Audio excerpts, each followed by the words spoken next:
We welcome you all in this 2 days protein interaction network and molecular modeling in drug uh, development workshop. So this workshop organized by Center for Computational Biology and Translational Research, and I wish to share what is the vision and mission of CCBTR.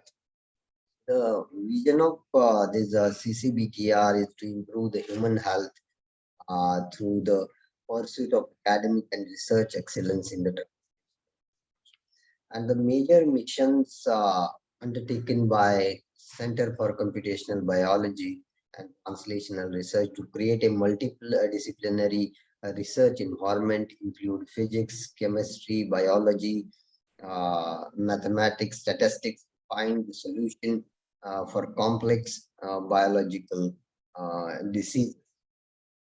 Also, the world-class higher education and research in applied areas of computational biology and translational research and regenerative.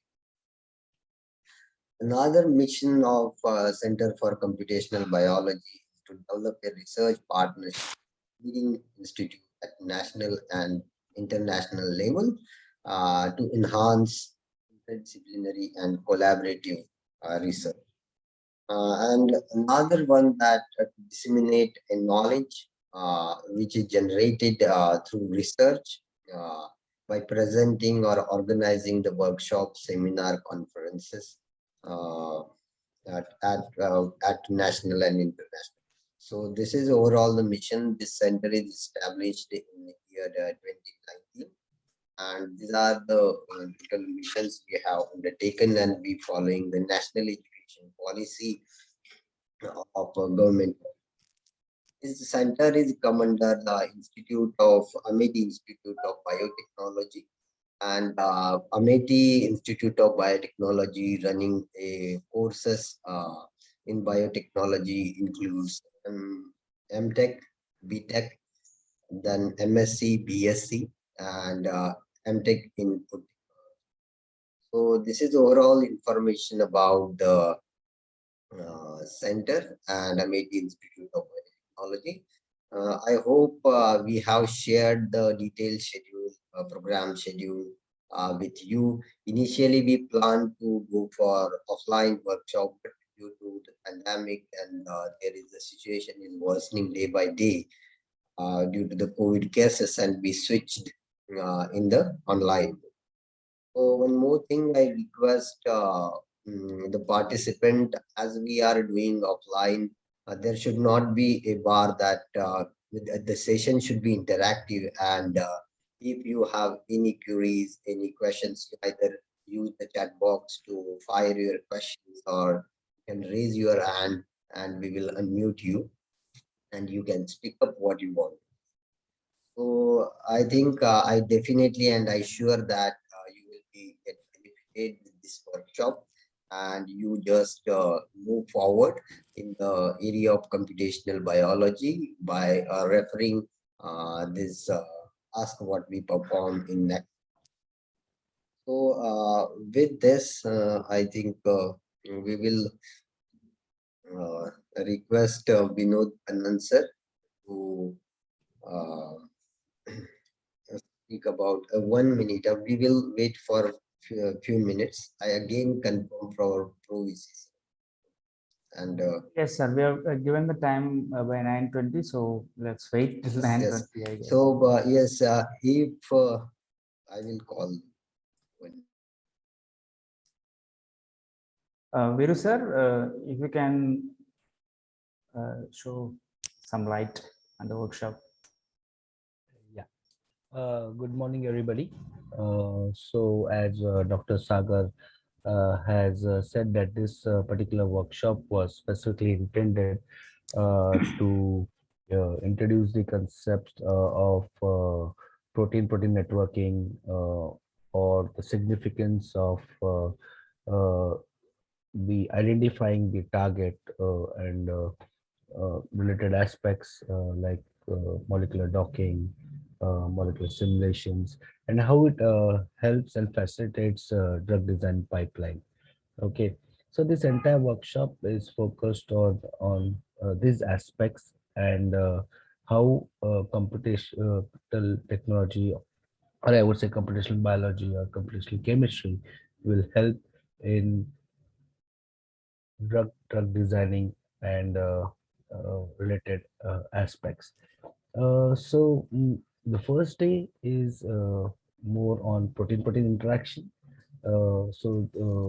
Even we have a very strong panelist with us, Dr. Vinod Pillai. Dr. Vinod will introduce him shortly. Um, he will surely talk about the significance of target identification and what are different aspects and tools related to it. Dr. Sagar will further take on the entire day on different aspects of protein interactions. He will talk about different databases, their analysis, how to enrich the data, what are different tools, string database, Galaxy server, cytoscape. It will be a very interesting session, and obviously there will be some what hands-on or some small assignments to make you comfortable with the tools, because the whole idea of the workshop is to make you familiarize with the concept. So while lectures are given, or while the talk is given, we feel very comfortable, but when you actually do, that is where you get yourself familiarized with the tool or with the system what you're handling. So that is one of the concept over here. So today's session would be the entire day would be on receptor protein interaction, and I hope there's a good brainstorming in this. Yes, during the sessions you can note down the points, questions. Uh, since this is a meeting mode, you will have the option to uh, talk and raise your questions and discuss. So when the session is open for discussion, you can raise the hand, and people will allow you to talk on this. Uh, yes, Udit.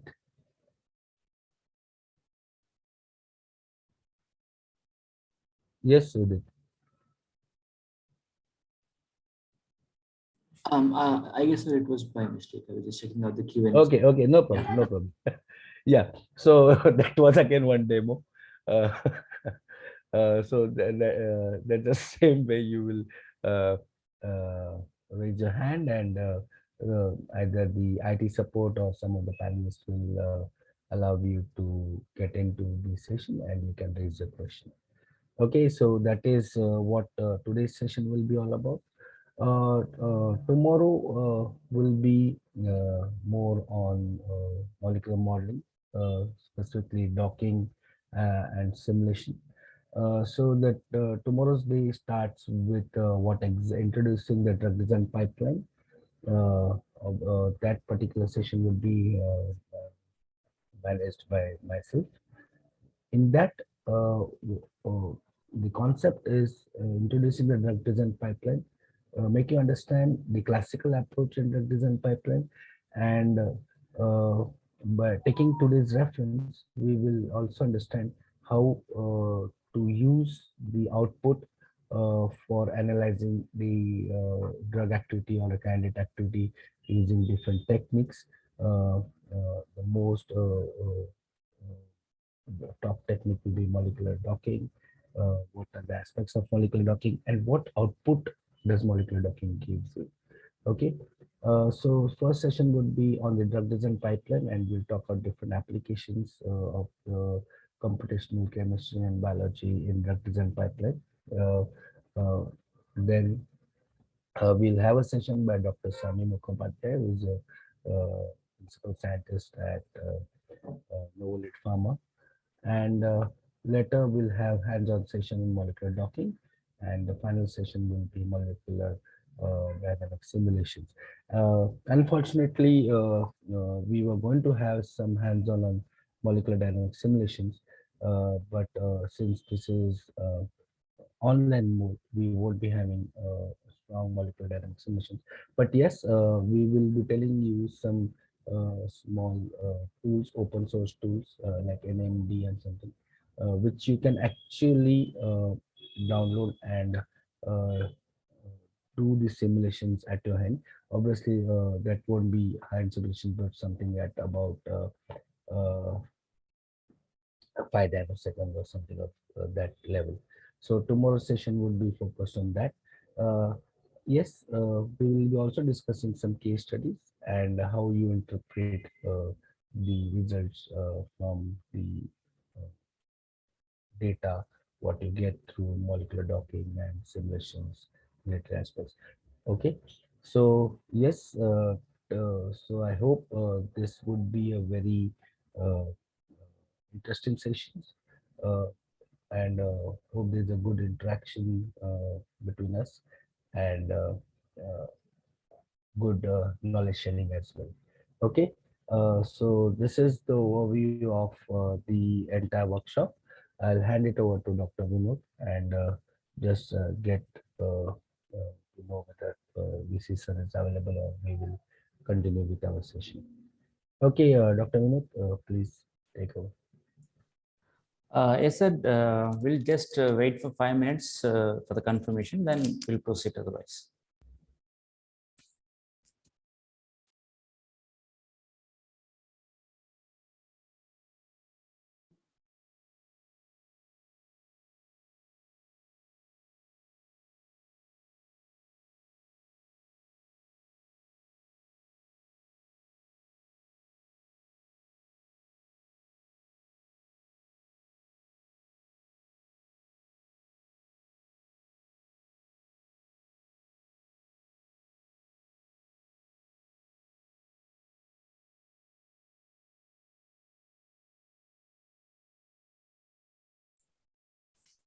So, good morning, sir. Uh, Welcome to Protein Interaction Network and Molecular Modeling in Drug Development Workshop 2020. It is organized by Center for Computational Biology and Translation Research Center. I have already with the information about the workshop. Now, I request Dr. Vinod to welcome our Honorable Pro VC and give introduction. Good morning, sir. Good morning, all. It's my immense pleasure to introduce our Honorable Pro Vice Chancellor, sir, Dr. Wilson Aroni, sir. He has 33 years of academic and administrative experience, and he had held the post of Vice Chancellor for a period of 4 years in one of the highly ranked universities. He had spearheaded many accreditation and academic committees, including NAC and NBA. His administrative caliber includes the establishment of new institutions and center of excellences in the earlier places where he worked. He has brought in extramural funding to the tune of 1.8 crores. Earlier, he was working in the United States for a period of 16 years and has held various positions such as Dean Academic Affairs, Dean Accreditations, Co-Director, Inland Stem Cell Consortium, Co-Director, Center for Genomics, Director STEM Program, and Professor of Microbiology and Infectious Diseases. He completed his PhD from All India Institute of Medical Sciences, AIIMS, New Delhi. Further, he completed his postdoctoral fellowships from various institutes, including University of California, National Cancer Center of Singapore, J. Craig Venters Institute, USA, National Institute of Health, USA. He is currently funded with 5 extramurally funded projects, one from NIH USA and 3 from DBT and 1 from DST India. So his major research focus includes a study of human microbiome, a role in synthetic diseases, systemic diseases, which is funded by NIH USA. His other area of research is on host pathogen interaction and drug discovery, funded by DBT and DST India.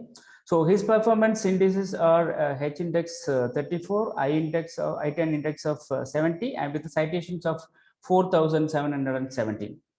He has published 181 peer-reviewed research articles, 4 books, 12 book chapters, and he is having 18 patents. He has guided 15 doctoral candidates and currently guiding 5 candidates. His academic services including sitting member in various extramural funding agencies nationally and internationally, such as NIH study section for grant review, member DPT technical advisory board, member international fellowship DST, member DPT Ramalingaswamy re-entry fellowship, project review panel member in Bill and Melinda Gates Foundation, grant review panel member in biotechnology and biological sciences research council, United Kingdom.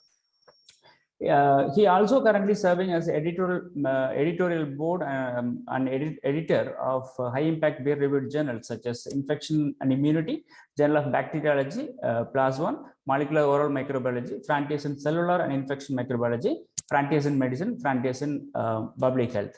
Now, without any further ado, I request our Pro-Vice Chancellor sir, to address the gathering and inaugurate the event. Welcome you, sir. Thank you, Vinod. Respected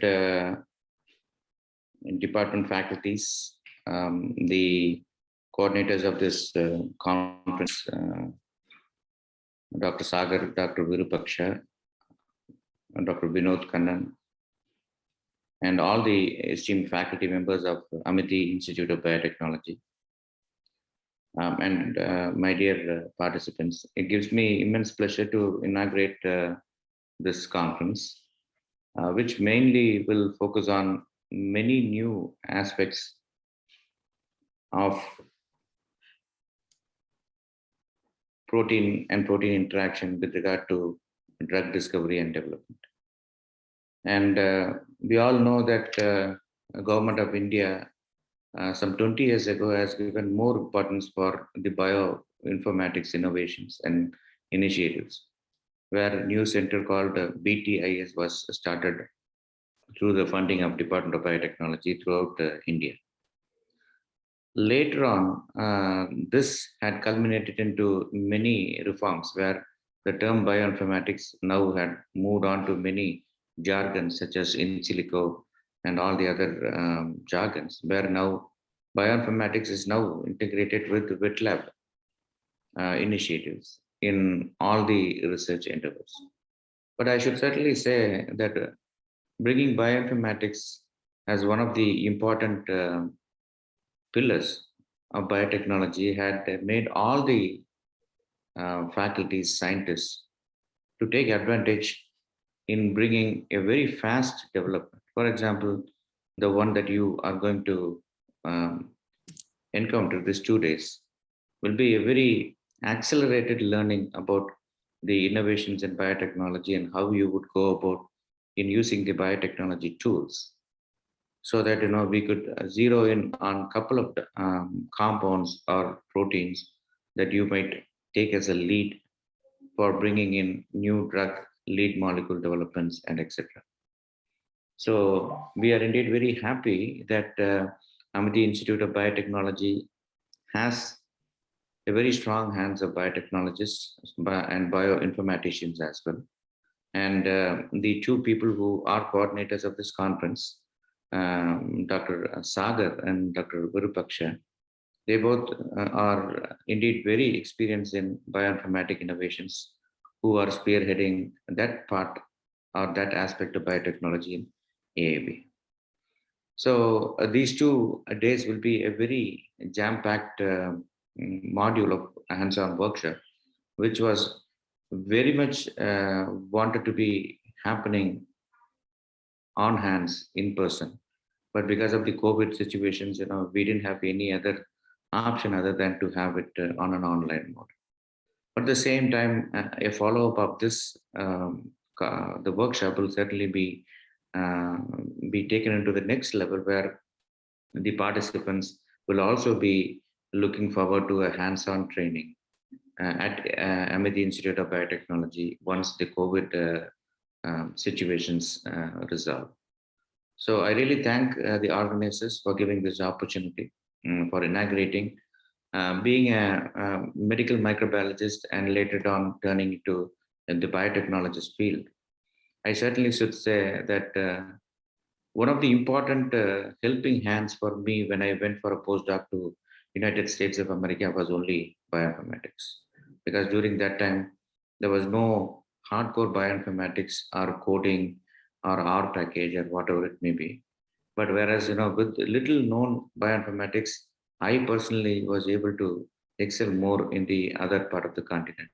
And I certainly think and envision that this bioinformatics hand will give a very edge over each and every scientist, every biotechnologist. And I think these 2 days of this protein interaction studies, though you might have heard about docking, though might have heard about many other things, many softwares like validation software like what if or whatever, you will be hardcore dealing them, and then the participants can take it away and you can use in your research and in your academic field. So I really thank the organizers again, and I look forward for participation personally. Thank you so much. Thank you, sir. Sagar sir. Yes, thank you, sir, for this wonderful word to encourage the participants. So with this, I request Vinod sir to introduce today's speaker, Dr. Girinath. Yes, sir. Thank you.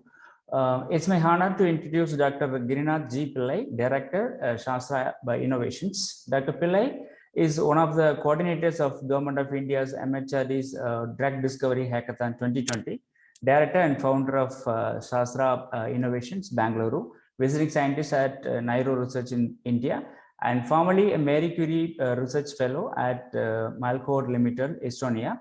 He carried out his PhD at University of Florida with Professor Katitsky and Professor Carlson, University of Tartu. He holds 40 research papers in peer-reviewed international journals, one US patent, and co-authored one book chapter on mosquito repellents. His expertise is in the area of computational medicinal chemistry, mechanistic-driven drug discovery, and modeling software pipeline development. NIME workflows attracted global projects from ExxonMobil, USDA, Johnson & Johnson, and Eastman US.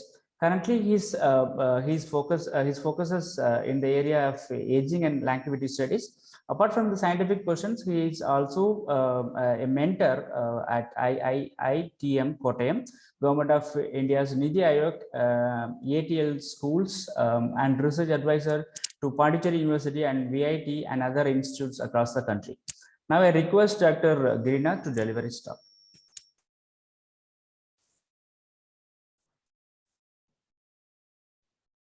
Very good morning, sir. Can you hear me? Yes, sir. Yes, sir. You can go ahead. Okay. Thank you so much for the kind introduction. I'm just sharing my screen.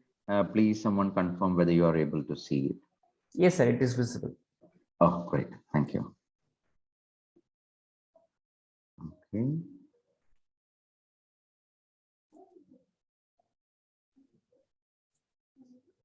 Okay. So thank you, the organizers, as well as to Virupakshi sir, for giving me an opportunity to share my experiences and perspectives.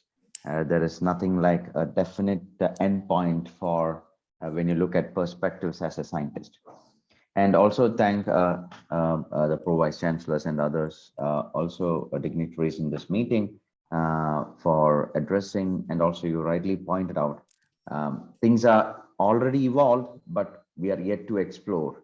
And some things are much more advanced with new perspectives and how it is being implemented. And so this 2 days will be a great opportunity for all the participants, how this can be explored and implemented in your projects. One thing I wanted to mention here is DBT funded this BITS network by BIF senders, BIF senders. But right now, they have transformed into DICs. I don't want to fill in those abbreviations, but more of an advanced level. So earlier expectations was database creation, publications, training, but those things have changed now. Now the expectations of that same project is you have to come up with a translational research. You have to work on AI and ML. You have to work on NGS technologies, upskill people who they can get hired or they can start their own entrepreneurship. I think Innovation Cell is also part of this program. So similarly, this is very important to understand that how our research can be translated. Don't think that every research can be translated. No, it takes time, but at least we have to focus towards that. When students mainly focus on writing a project for funding or fellowship, there is a criteria called social relevance. We generally write something that this is going to be useful for the society and others. But when it's come to translational, you need to have a set pipeline. How this going to be translated? And what is your strategic plan? Earlier days, it's very difficult to understand these terminologies. Now you have plenty of resources online, how to get these things done and how things can be understood. So make sure that whatever you're proposing now to work on for your PhD or postdoc, this is something that you're going to work for the next 10 to 15 years. You might think I should be completely flexible. You're absolutely right. You should be flexible with working on different disease targets and different possible, disease types and other things. But make sure we need some kind of expertise. Even though we work on, for example, in my case, being working for the past 14 years, I never say I'm a super expert in this field. Never, I'm still learning. Every day I'm learning new things. And so we need to keep update ourselves. So make sure that you're upskilling yourself apart from what is there in your curriculum is something very, very important. Like we dedicate some time for our entertainment and social life, make sure you dedicate some time for your upskilling and learning process on daily basis. If you don't upskill, your rate of chance of getting employment get reduced. So nowadays, it's nothing like that. You learned bioinformatics, you should get a job in bioinformatics. You can get relevant other interdisciplinary jobs too, based upon your upskilling techniques. So it's very important, and don't worry about what you do not know. Just focus on what you already know. Don't try to go behind that. Why I mentioned this, when I was doing my PhD also, we were using support vector machine, random forest, all machine learning techniques. But at that time, we were not so proud to say that we use machine learning. Rather, we said we use statistical methods. But now people never say they use statistical methods. They just say they used AI. Oh, come on, we cannot do AI within ourselves. We have a lot of infrastructure requirements. We are just doing machine learning stuff. But when we do machine learning without statistics, we cannot really do machine learning. And don't think that you need to know Python to do machine learning. We never require a Python there. We have many other sophisticated tools freely available where without a single coding, you can do machine learning. So you need to understand what is the reality behind it. When coming to 2 days theme of this project, of this conference, basically protein-protein interaction. Now I have to ask a question, so I'll be asking a lot of questions. Feel free to ask me also a lot of questions. If I know, I'll share. Otherwise, I'll get back to you later. So the first and foremost question is, when you see the protein structure, which is being elucidated from X-ray crystal structures or even from cryo-EM, and for small peptides, it could be from NMR, how do you think that these structures that is elucidated from these techniques, experimental techniques, are accurate in reality? Unfortunately, they are not completely accurate. But that is the most available one, with something better than nothing, the same way. So that is the most available one which is accurate. That's why the resolution of some of the protein structures are not that great. And even you will find some missing residues in your proteins, which is available in the RCSB database. Even you have some missing atoms also. So we have to make sure, we have to understand how we can make use of the available data for the right technique. It is nothing like that I wanted to do docking, so I will take up a project. No, it is the way other round. Do I have the required data to perform docking analysis? Do I have a need to perform protein-protein interaction studies? A simple thing about vaccine design or epitope design, you need to know protein-protein interaction studies. I'm just telling you an application part. But it is not that someone else did something, I will do with some other target. That is not an innovation. Right now, everybody's looking at innovations. Earlier days, when you're trying to model a protein structure using homology modeling, so I'm sure a few of these things will be covered in these 2-day sessions. So when you do homology model, you can still submit to PDB database. I still know that my few of my friends who have submitted homology model structures to RCSB. But do they accept it later? No. They accept only crystal structures, experimentally elucidated structures. So as years goes up and as expectations increases, as challenges increases, we need to also see how things are looked in a different way. When you're doing molecular docking, generally we think about a score, maybe an energy, fancy pictures, 2D depictions, and where it interacts. But it's way beyond that when we are trying to focus on a higher quality expectations to meet those expectations, at least in the actual drug discovery pipeline from a pharma perspective. We might always say that in academia, so we have limitations, so we will just go with basics. I'm just a beginner. I'm just starting. I just wanted to start with some implementing, and later I will look into how to get advanced. I have funding limitations. Absolutely, these are all circumstantial issues that we have. But drug discovery as a subject, when they look at you, they really don't know, care about all these issues. Drug discovery means you have to find out the right candidate. It's not about what is your limitation. And that's why it is very expensive business. And that's why the big pharma comes into the picture, how this can be solved easily. Even they have a lot of challenges too. So giving a big overview about this, let me start my session understanding, looking at importance of target identification and ADME in drug discovery. So I saw the schedule, it's really great and very well planned. So many things are there with the string stitch databases. Cytoscape is also involved in order to generate the network pharmacology, and which can fit into biologist, chemist, even for bioinformaticians, even for biochemists too.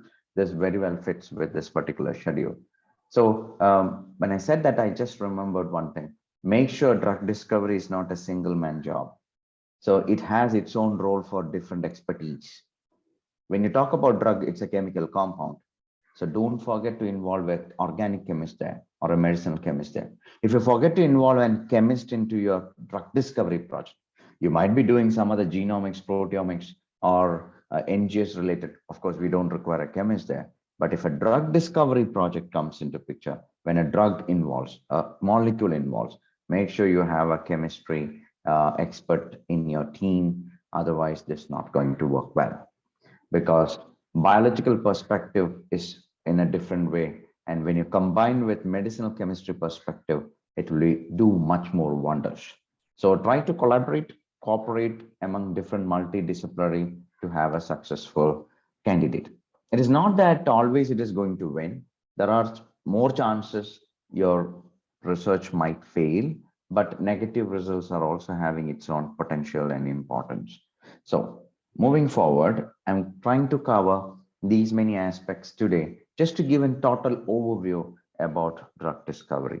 The great challenge for all of us is to how to best incorporate the existing knowledge. If we keep on incorporating the existing knowledge, then where is the novelty? Try to incorporate, make sure you're trying to optimize it. Make sure you're trying to think out of the box and think differently. And that's where you see different protocols coming out from different groups, maybe from your group too. So students have to think out of the box. You have to brainstorm yourself. Whenever you get some data, whenever you read something, ask why everywhere and try to find the answer for that why. If you don't ask that question, you will start believing even if it is already proven to be wrong, because you really don't know it is wrong. So make sure you benchmark existing knowledge and try to implement in your projects. And this slide is especially for students. Don't confuse between what I like with what I find easy. The correlation is what I'm good at is what I find easy. You might like doing inventing or discovering a drug for anti-cancer, but in order to do that, what you have to do, you need to understand that. What you have to learn, you need to understand. You cannot learn everything, but try to focus on which area or which field you have to focus. So that is really important as a student. Don't try to do everything. So try to slowly start understanding. Of course, it won't, when you start with your first year, you might have a different interest. When you end up, you might have a different interest. When you finish your internship, you will have a different interest. That gets changed, but don't worry. That's how it is. But try to understand things. That's where you find things easy. I'm coming from Shastra Innovations. We deal with many of the technology providers across the globe, and we do have many tools for many of the other of profiling, like human toxicity profiling and fragment-based drug designing novel molecules which can help for patenting and biostatistics, ELNs, and many more others. So these things are being taken care. We do offer internships to students. We take only 2 students per year, and that is through a drastic screening process. And we also collaborate with the research projects where we can see there is some potential on novelty as well as for kind of where you wanted to patent, and we also collaborate in that context. So let us look at the history or the folklore of these kinds of drug discovery. Mostly it is to discover new therapeutic chemicals and develop these chemicals into useful medicines. Now, in order to discover these chemicals, we need a target. We need a protein target. But in some cases, we don't have this target well defined, right? To be precise, only 23% of the GPCR targets or diseases we have drugs discovered, only 23%.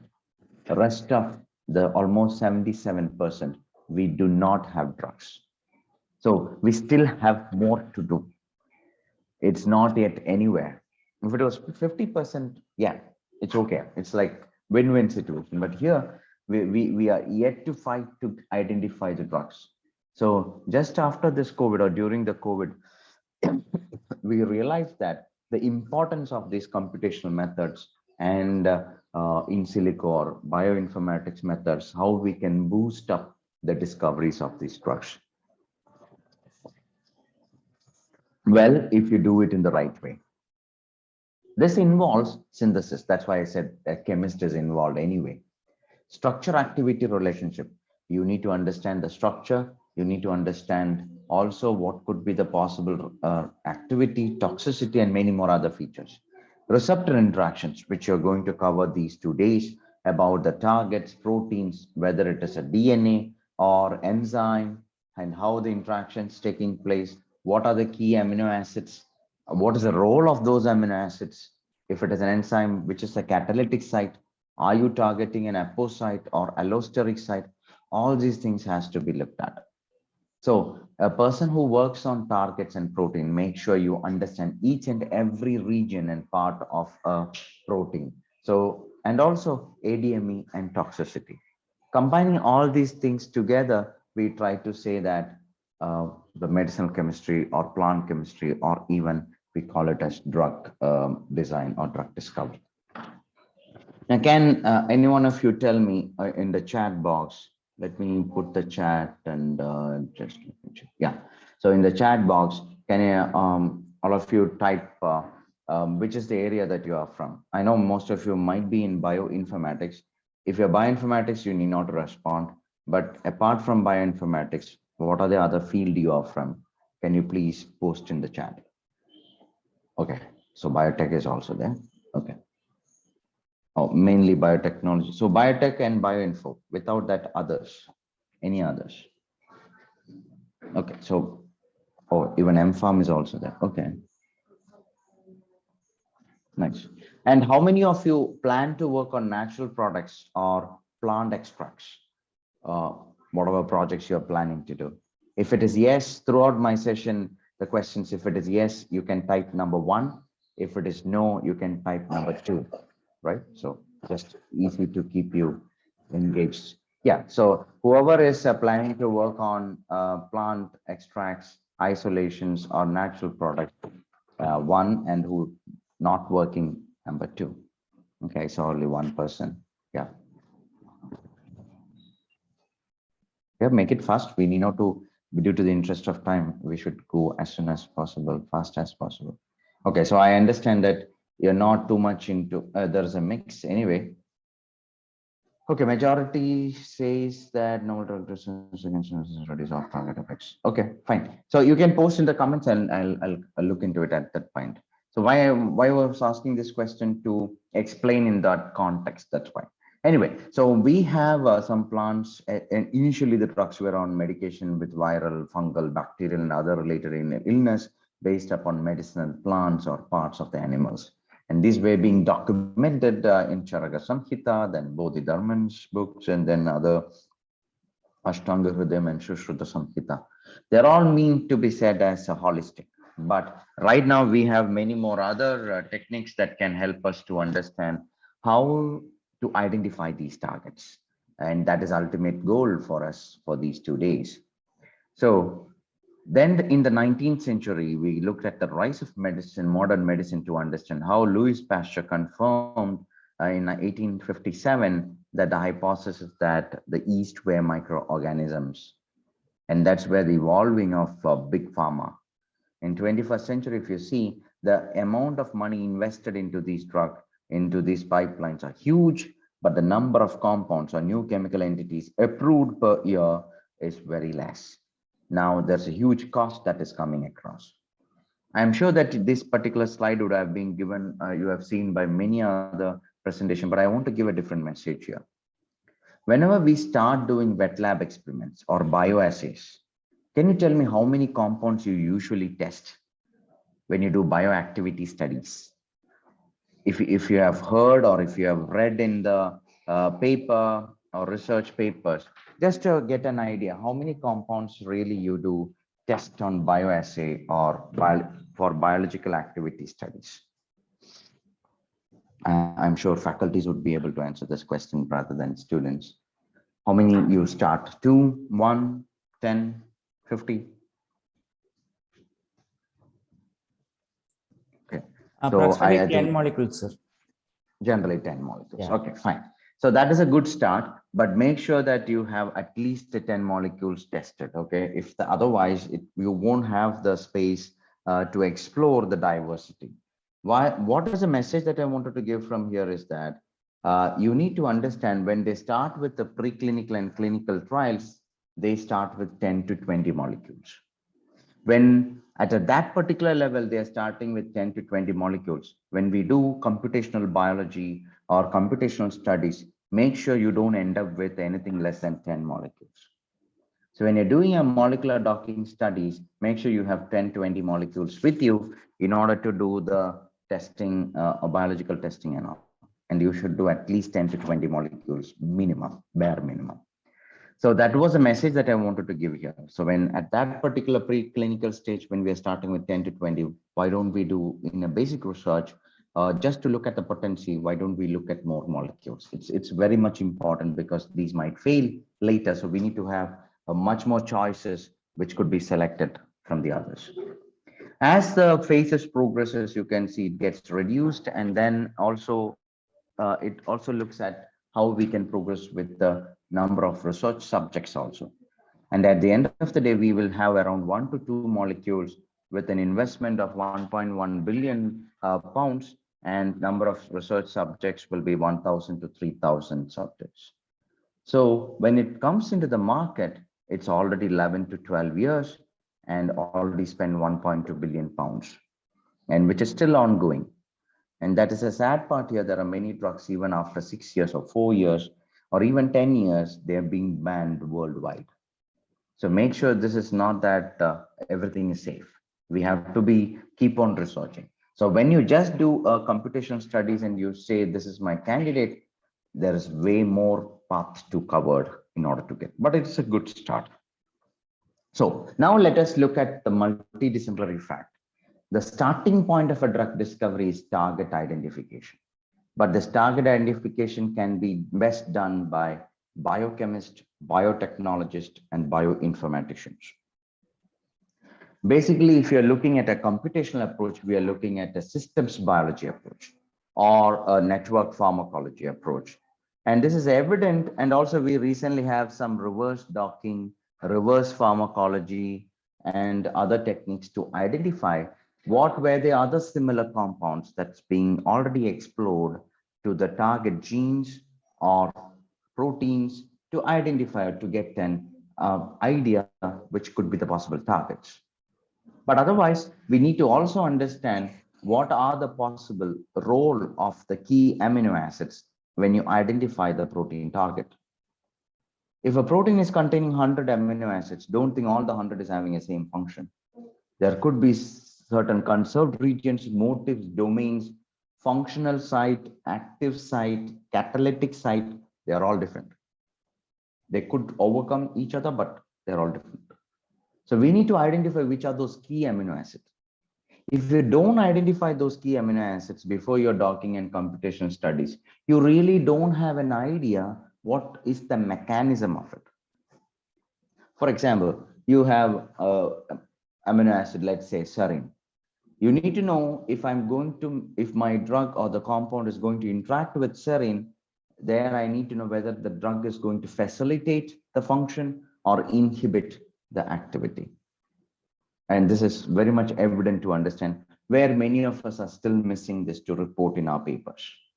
Earlier days, nowadays, we can see still there are some changes.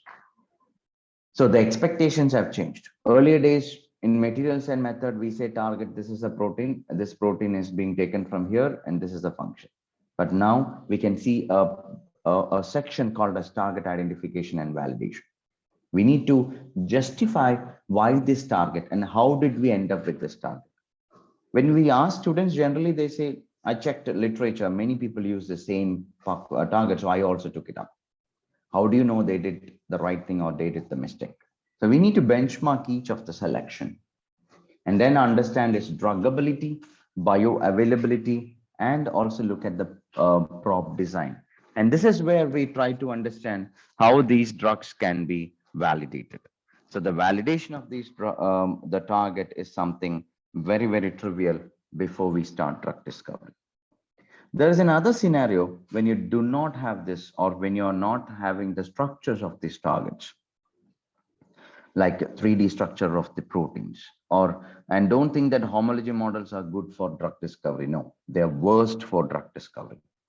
But something better than nothing, we try to use them. If your models are not appropriate, you cannot use in for docking studies or anything as such. Anyway, we still use, but what to do? This is the reality. Now, based upon that, we can go with the lead discovery as well as lead optimization. That's where it involves molecular docking and many other techniques that to be discussed. Later, once these optimizations are looked at, then we go for drug development, where it goes for preclinical trials like ADME toxicity, PBPK simulations, and go for clinical trials. So it's important to understand how we can look at these data and make sure these can forward successfully to move forward with the predictions. Keep in mind, these techniques can be fortunately assisted by computer-aided design, which could be combination of bioinformatics, systems biology, computational chemistry. So this all gets involved. But don't think that this is a replacement for wet lab. Since you don't have a wet lab facility, you can just predict just using this. Yeah. Nowadays, if you do any target identification work, including systems biology work or using cytoscape and all, if you're just publishing only that part, you will have a hard time for acceptance in the publication. From experience, I'm telling you, I have got eight journal rejections based upon the target identifications. But later what we did, we collaborated and we did the wet lab validations. It went into a very good journal. So make sure that how you try to, because validations are much more important right now rather than what you did. But still, when we go to the drugstore or other pharmacy store, we still have a big question, why the cost of medicines are so high? How can we reduce the cost of the medicines? Can students quickly put your insights on what is the role of a scientist? You're all future scientists, right? So what is the role? What a scientist should do? You can put it in the chat. I will look into it later. So we need to understand how to reduce the cost of these medicines. And that is because we earlier know the cause of failure. If there are too many failures in drugs, that's where the cost of medicines usually increase. In earlier days, the cause of failure was because of poor ADME properties and efficacy. But later, by implementation of computational methods or QSAR methods, we were able to overcome this challenge of ADME properties from 30% to 5%. But now we have another challenge on toxicity and strategy. So this is all can be helped by reduce the effect or reduce the failures by implementing computational methods. So this is where we have to see what is the role of statistics and ML. When you try to do your protein-protein interaction molecular dynamic studies, you have to perform principal component analysis. Statistics is there. You have to do clustering. Statistics is there to understand, to conclude what kind of studies or how you come to a conclusion, which is the best complex. So now the question is, why do we capture these things computationally?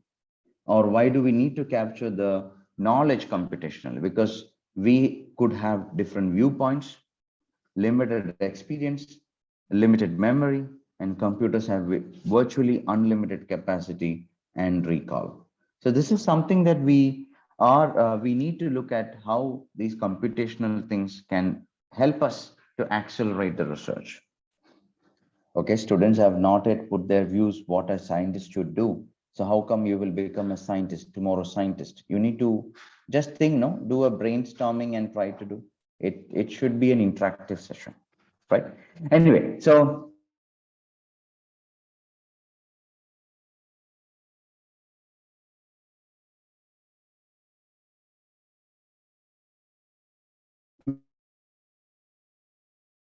now was on a wall, we cannot see that as a knowledge. So when the data is being applied or made use, that's where we call them it as a knowledge.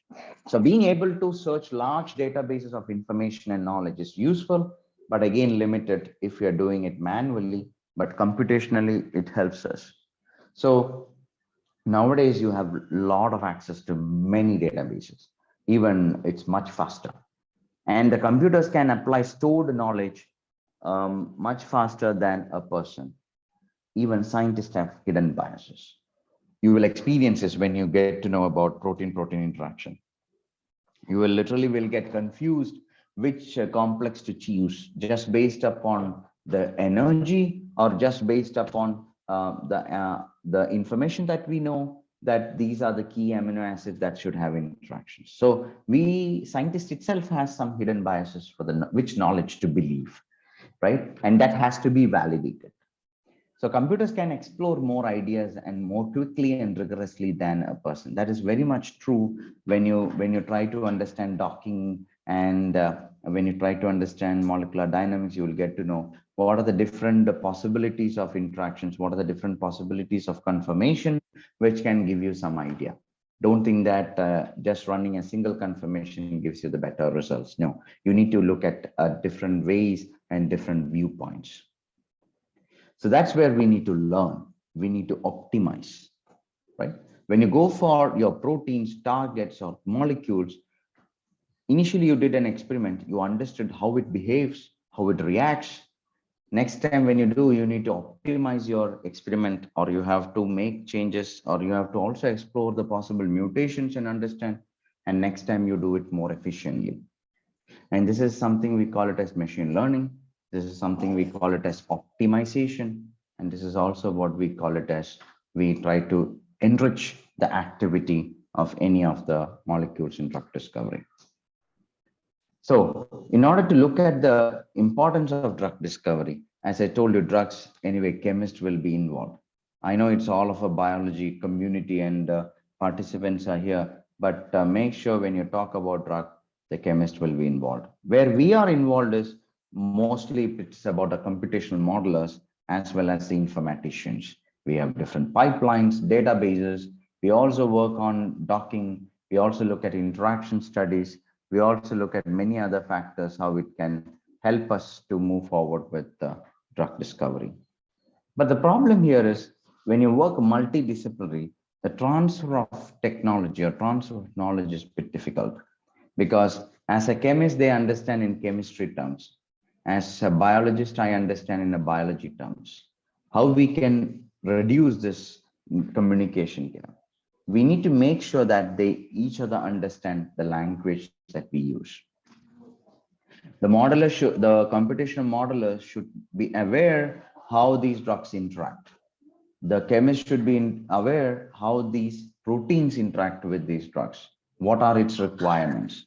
So, as I said, we need to really know beforehand what is required, what is expected, rather than just after docking, you're saying this is the key amino acid. No, before that, we need to know which could be the possible key amino acids which can help in the interaction studies. So, similarly, we also have objectives in drug discovery. So, here we need to understand three different terminologies. One is hit, other is lead, and other is drug. We call a compound to be hit molecule when it being identified that it can tightly bind to a protein target, and also when we found it is potent.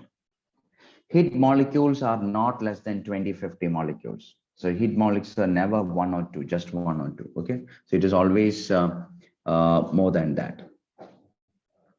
And these hit molecules converts to a lead molecule when we identify these active molecules are safe with less toxicity, good absorption rate, which can be absorbed in human industrial absorption, having a good metabolic stability, and solubility and permeability or bioavailability. Then only we call them these hit molecules as a lead molecule. So for the hit molecule, mostly for structure-based drug design, we need to have the targets. We need to know the protein structure. But for identifying the lead molecule, you don't require a protein structure or a target. Once these lead molecules, after computational, wet lab, in vitro, in vivo analysis, when we get into a role that it can be approved and for IND submission, preclinical IND submission, and that's where we call the compound to be a drug molecule when it enters a clinical trial. Until then, we don't call them a drug molecule, we just call them as a candidate or lead molecule or drug-like molecule.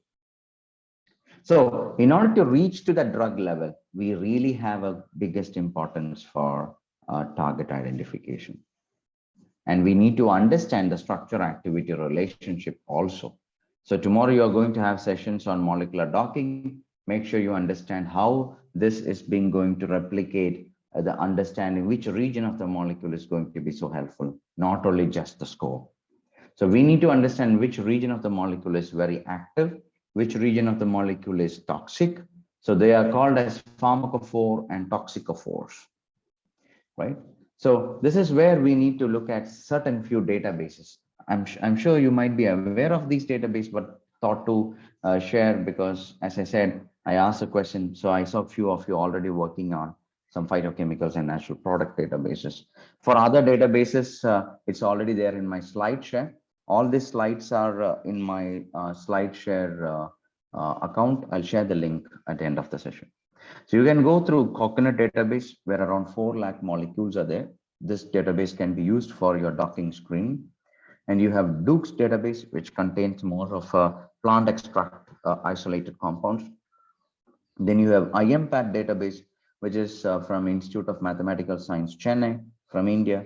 And what I like and be specific with this database is that, as you can see on the right-hand side, you can see a network which talks about the target gene as well as possible disease or with what kind of compounds or natural products that's being used.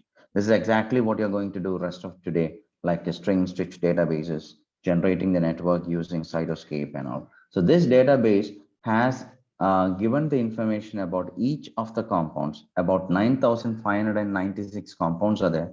For each of these compounds, they'll be able to give you the possible target genes as well as the class of compounds.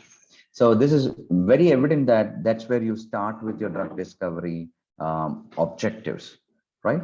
So I really like this database when compared to all the other international ones because you get this information much handy. And then you have a Supernatural 2 database, and NPAC database, especially for anti-cancer compound activity targets. Now, I know today a lot of sessions are there for the target identification and others, but let me give you a quick overview on what we wanted to do. When you're working on, I'm not going into much detail because there are much detailed sessions happening today. So we basically wanted to understand what are the possible target genes, what are their interacting partners, and its related diseases. It could be gene associated diseases or variant associated diseases. This is basically called a systems biology approach, where we are trying to predict the hub genes and looking at the active site prediction based upon the structure availability, and then literature review, CASP and ScanProSite to understand whether the binding pocket, which we identify, is also having the key amino acids which is available. And then the first and foremost database that we start is that Stitch database. This is the only database where you can, or even Swiss target database, where you can give your smiles of the compound, let it be synthesized, purchased, or isolated from plant, because we really don't know which disease target it could work. So we are trying to do a reverse mechanism to see how far this could work. So based upon that, we are trying to see.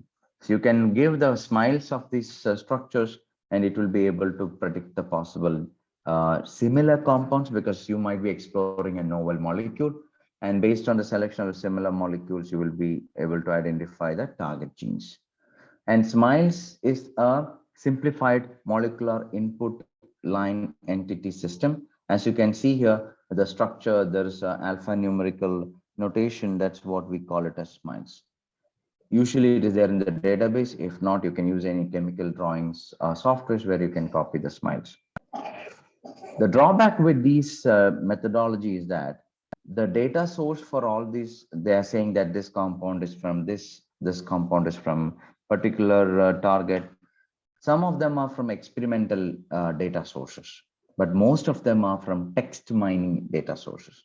The confidence level for experimentally derived data sources are high when compared to the text mining. So don't believe that simply you got some target that is the right one. No, you have to look at the score, confidence score, to see how far this data relevance is there. This is how the GUI looks like. And these are some of the examples of the SMILES. I cut short some of the slides because it's being detailedly covered by others today. And then string database, where we wanted to identify the interacting partners associated with the target genes. So from the structure, chemical compound or extracted compound, you identify the possible target genes. From the target genes, you have to identify the interacting partners. Now, this can be easily done in Cytoscape. There are many plugins available, like Hubba, then String, and many other databases are many other plugins are there which will be able to automate this and easily work with that. And here also we have the data source issues. So make sure that you are trying to look at the confidence level of the data availability. And then we try to put these target genes to understand what are the possible disease associations. So disease associations are basically dysgenet. And then we also need to understand that disease as variant associations and other disease associations. So there could be a lot of variants will be available, for example, to understand multiple diseases. But here also we have to look at the score to understand where these things are looking at. For example, there might be a lot of papers published reporting this disorder or diseases. But again, we have to see what is the reliability, right? Whether it's just based upon text mining or if there is an experimental evidence for this disease association. So target gene associated with a biological function is what is given as an input. And this is what you'll see as the home page. And you have to click on the search and give the particular target gene name, and they will be able to tell you what are the possible score for different diseases for that gene and its corresponding published papers. Of course, it will be covered today, so I'm not going too much into details.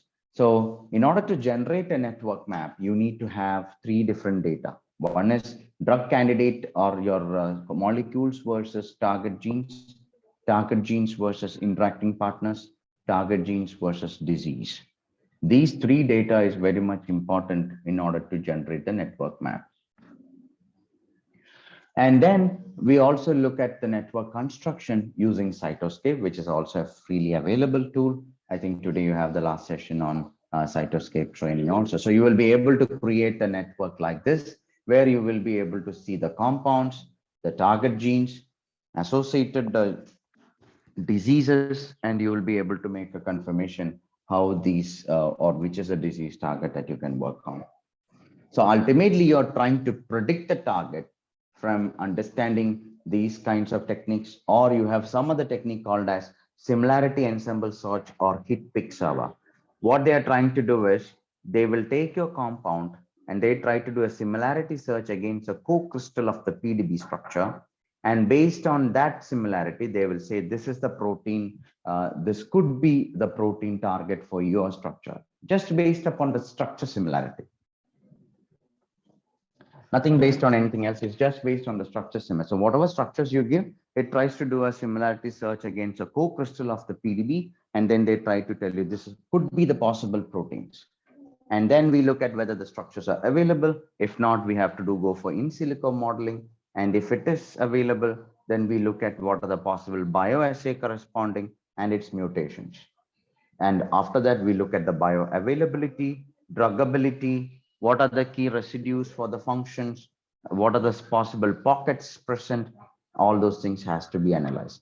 So it's not that to identify only the target genes or hub genes or identify the structures, it's way beyond that. You have to get into it to understand what is the reliability and how this is correlated with certain bioavailability parts. And that's where we get into SAR approaches, where we have to combine experimental data, theoretical data with statistics or machine learning empirical methods. So basically, we look at the active mechanisms and others to just a second. I think some problem. Oh, yeah. So I hope I'm audible, right? Can you hear me? Yes, sir. Yes. Oh, okay. In between, I heard some noise. Okay. So we are trying to understand the activity through experimental data like active mechanisms and others. And theoretically, we are trying to derive the structure's reaction. But in order to understand that conformation, at which conformation your chemical structure is interacting with the protein, you have to perform docking and other things. So based upon the structural information and activity, you're trying to correlate them with statistics or machine learning methods, which is empirical. And this is what we call it a structure activity relationship. I'm not going to focus too much into that because that is not our agenda today. And I'll quickly get into something else. So I have to skip some of the slides because we are already getting towards time. So let me show you something which is again relevant for this particular session. So initially, we need to have several experiments that to be carried out. When you do potency studies for 10 molecules, to choose the best 2 molecules, it's an easy job to find out which one is having best activity with the minimum concentration or lower IC50 value. That's how you choose the best compounds. But there is another agenda here because drug discovery means it's not just one property. There are multiple properties. It could be activity, toxicity, ADME properties, and many more. Now, the question comes here is, let's imagine you have 10 different compounds. You have to carry out 10 different experiments for these 10 compounds. You have to consider all the 10 experiments data in order to choose the best 2 molecule. How do we do that? I repeat the question. You have 10 different compounds after doing your docking, all those analysis, even 10 experiments being carried out, wet lab experiments.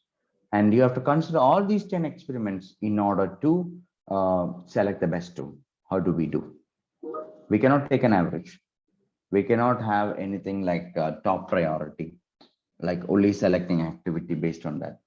In fact, we have to consider all of them. But how do we do that? This is being very much implemented back in 2010. But the question is, are we using it still or not? So we have data. I'll tell you the answer in a moment. We have data from in silico, in vitro, in vivo. we need to understand which property is more important. Generally, activity or potency, effectiveness is the most important property when compared with others. But there is a challenge here.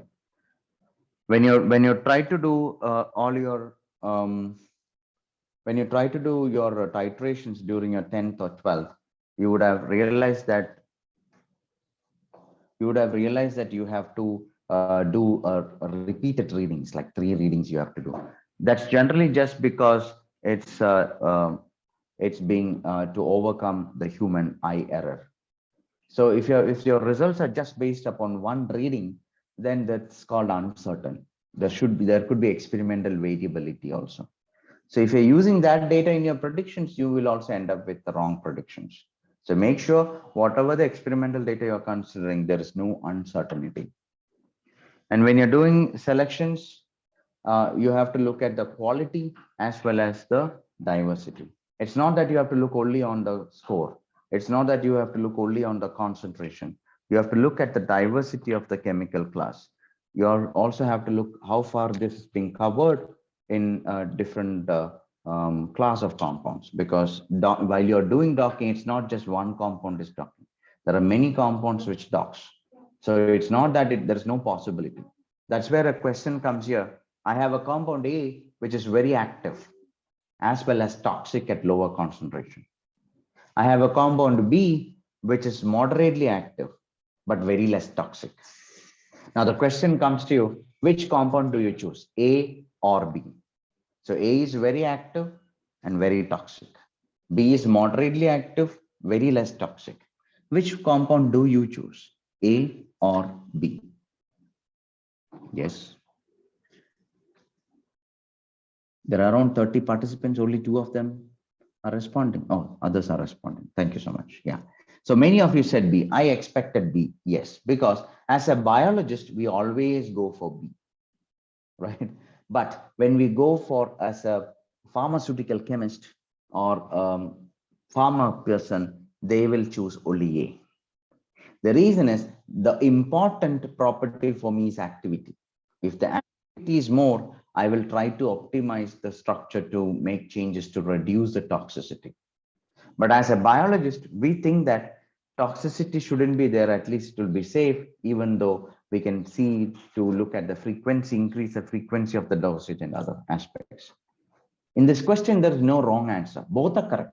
A and B is correct. The probability here is whether the person who is working on A is going to identify that drug and optimize it and get into the market first, or the person who is working on B is going to do that first. These are the 2 different perspectives that we have to look at, right? So this is something that you have to look at how we filter these compounds. We have certain compounds after docking, we try to do potency test. If you are inactive, we try to remove them from our data. This is usually what we do, and I'm sure currently we are all doing the same way. And then which we found some of the active compounds, we further do certain experiments like absorption, metabolic stability. After each filtration, we expect that this is the best molecule. But then we have to really understand that until unless this compound satisfy all different parameters of drug discovery parameters, this is not going to be happening, because your compound might be highly potent, but your absorption rate of that compound might be bad or poor. In that case, you don't have much flexibility to understand that this compound has gone outside your filtering criteria. So you missed that opportunity, right? So even while you're doing docking also, this happens, because you have a compound with a score of 1 with a score of 7, the other with a score of 7.2. You have given an assignment, choose only one compound. You choose only 7.2. You will never choose 7. But we never thought about the error criteria. 7 is also acceptable. 7.2 is also acceptable. So it's very important to understand which kind of threshold you are trying to put to understand and for the selection criteria, which includes quality as well as diversity.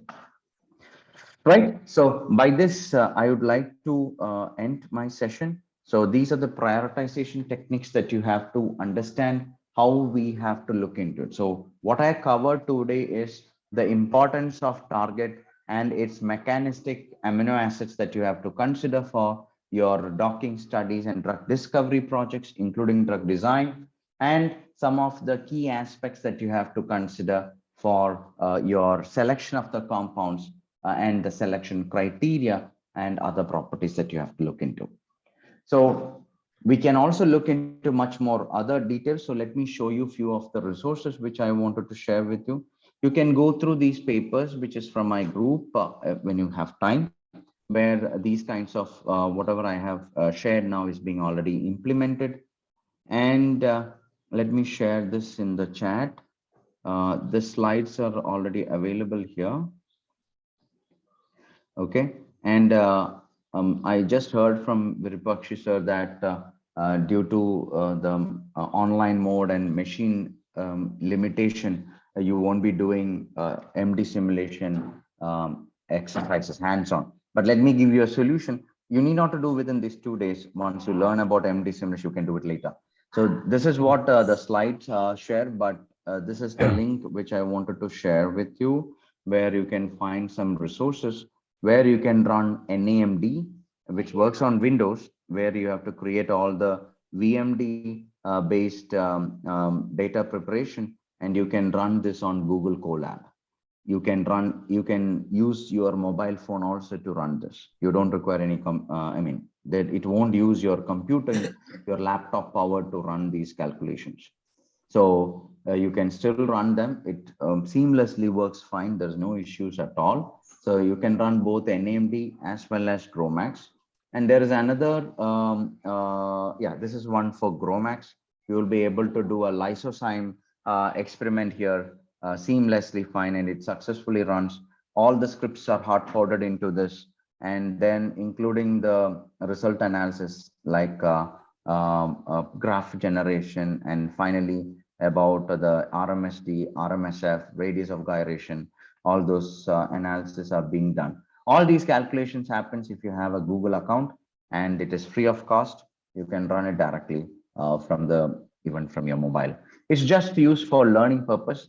These notebooks are already acknowledged by GROMACS people. So I'm really happy and excited so that this can be useful for more wider community. And if you wanted to do any protein modeling using Modeler, you can also use this notebook, which will be helpful. So these are very helpful for people who are reluctant or a little bit afraid of coding and scripting. This will be really helpful. So let me share this link also in the chat. And for the NAMD,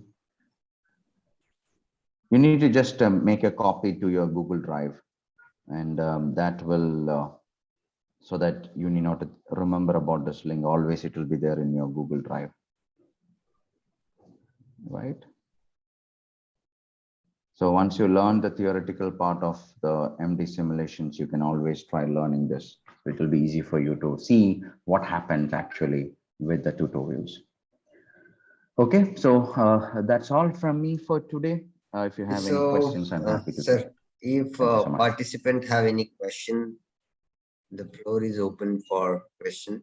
So if you have any question, you can raise hand. So one question is there in the chat box, sir. Sir, one question is there in the chat box. What is the advantages? Just a second, sir. I'm not able to hear. Just a second. Now, is it okay? Are you able to hear me? Hello? Hello, sir. Yeah, I can hear you, sir, now. Thank you. So one question is there from Ms. Tanvi, that why people are interested in the natural molecules than the synthetic? What is the advantages? Yes. Tanvi, the best advantages, that's why we call them as phytochemicals. They are the chemicals derived from the plants. Some plants, I don't say everything, they don't have issues with toxicity and few other issues, but they have challenges with permeability. So when you look at synthetic molecule, there are chances of toxic groups coming in. I'm mainly talking about medicinal plants and herbicides, like whatever we feel that it is natural products, they have very less toxicity. But again, we have challenges on ADME, because bioavailability and permeability is the biggest challenge there, including solubility, which is already well known, curcumin. So solubility is also the biggest issue there. But if you are able to overcome these challenges, of course, these would be the best alternative synthetic molecule. Even there are drugs in the market which derived from the plant molecules. So that's the advantage of a natural source better than the synthetic. So, I think no more question is there. So I wish to ask, sir, that you're talking about the Google Colab is there, and we can able to run the simulation. Is there any limitation of space? No limitation in space. The only problem is you have to be active in that page. It will work only for 12 hours. After the 12 hours, the system full gets reset. Okay, so means they allot a specific amount of means 100 GB or 200 GB to user, or there is No. Oh, I missed that. So the space will be in par with your Google Drive. So if your Google Drive is having 15 GB, then 15 GB. Okay. RAM will be 12 GB. CPU Okay. will be 2 CPU, and GPU they assign K80 or Tesla GPU. So all your MD simulation happens on GPU. Okay. So There's if one more question, sir. In the yes, chat. Charvari, allowed to talk. Charvari, you can speak. I have given you permission. Hello, sir, Girinath, sir. Thanks a lot, sir, for informative session. It was great. I am great fan of yours, and I have learned through your videos a lot. But sir, you just saw just means we just fly through the slides of how to use it for Gromax and NAM. But I tried it actually doing practically. Sir, will you be giving us some guidelines how to work it out? I face little difficulties in doing that. Means if What you can do is, Hmm. there is an email address given in this slide, Yes, as well sir. as a phone number. You can WhatsApp me. I Huh. could help you Okay, because sir. they have to go with other sessions also. So you can email me. What is the issue? We can fix it. Not a problem. Yeah, sir. Thanks a lot for that. Yeah, thank you.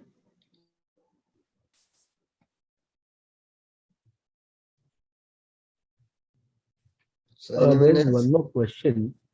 Is it possible to do molecular simulation using polymer and drug? Yes, sir. But the problem is you have to identify the possible force field for polymers. Yes. Yeah. So when you talk about polymers, it's a larger system.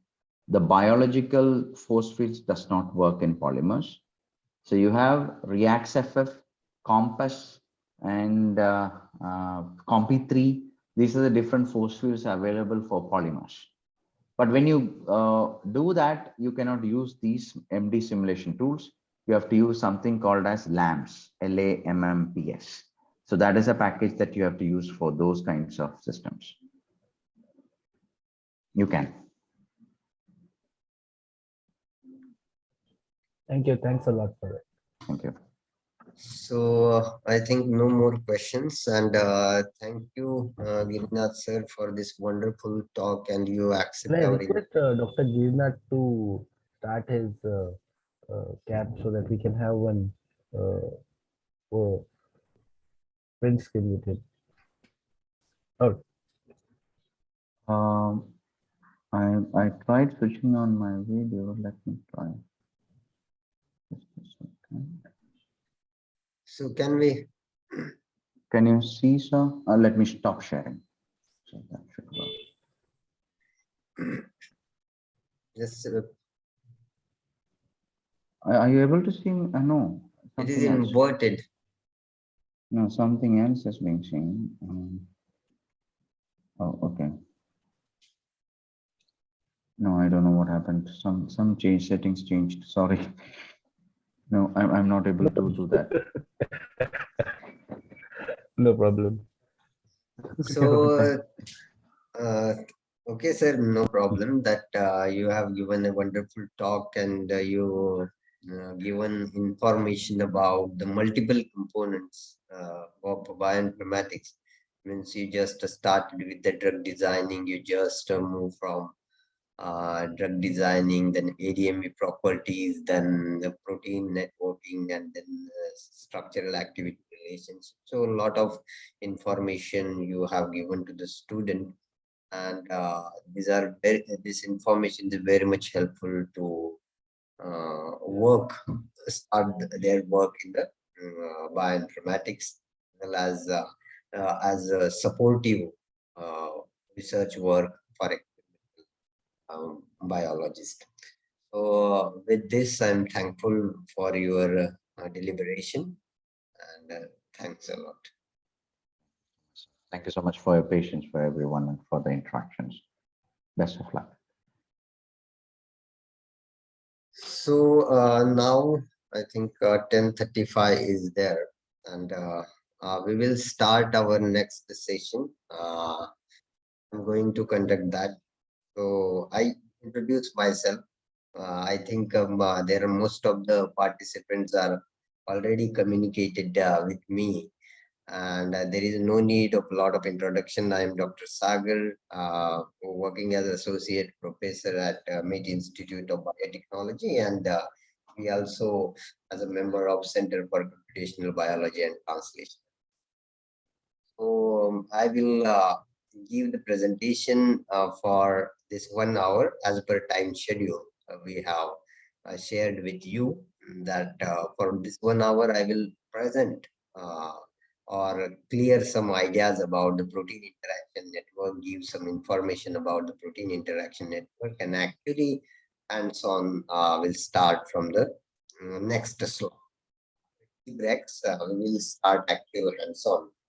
So I request you, when I just going to present, you remember the things, components, what I am just shown in the presentation, because these are the important components which are there or related to what are the parameters, what are the things need to consider during the designing of network. So I will share my presentation first.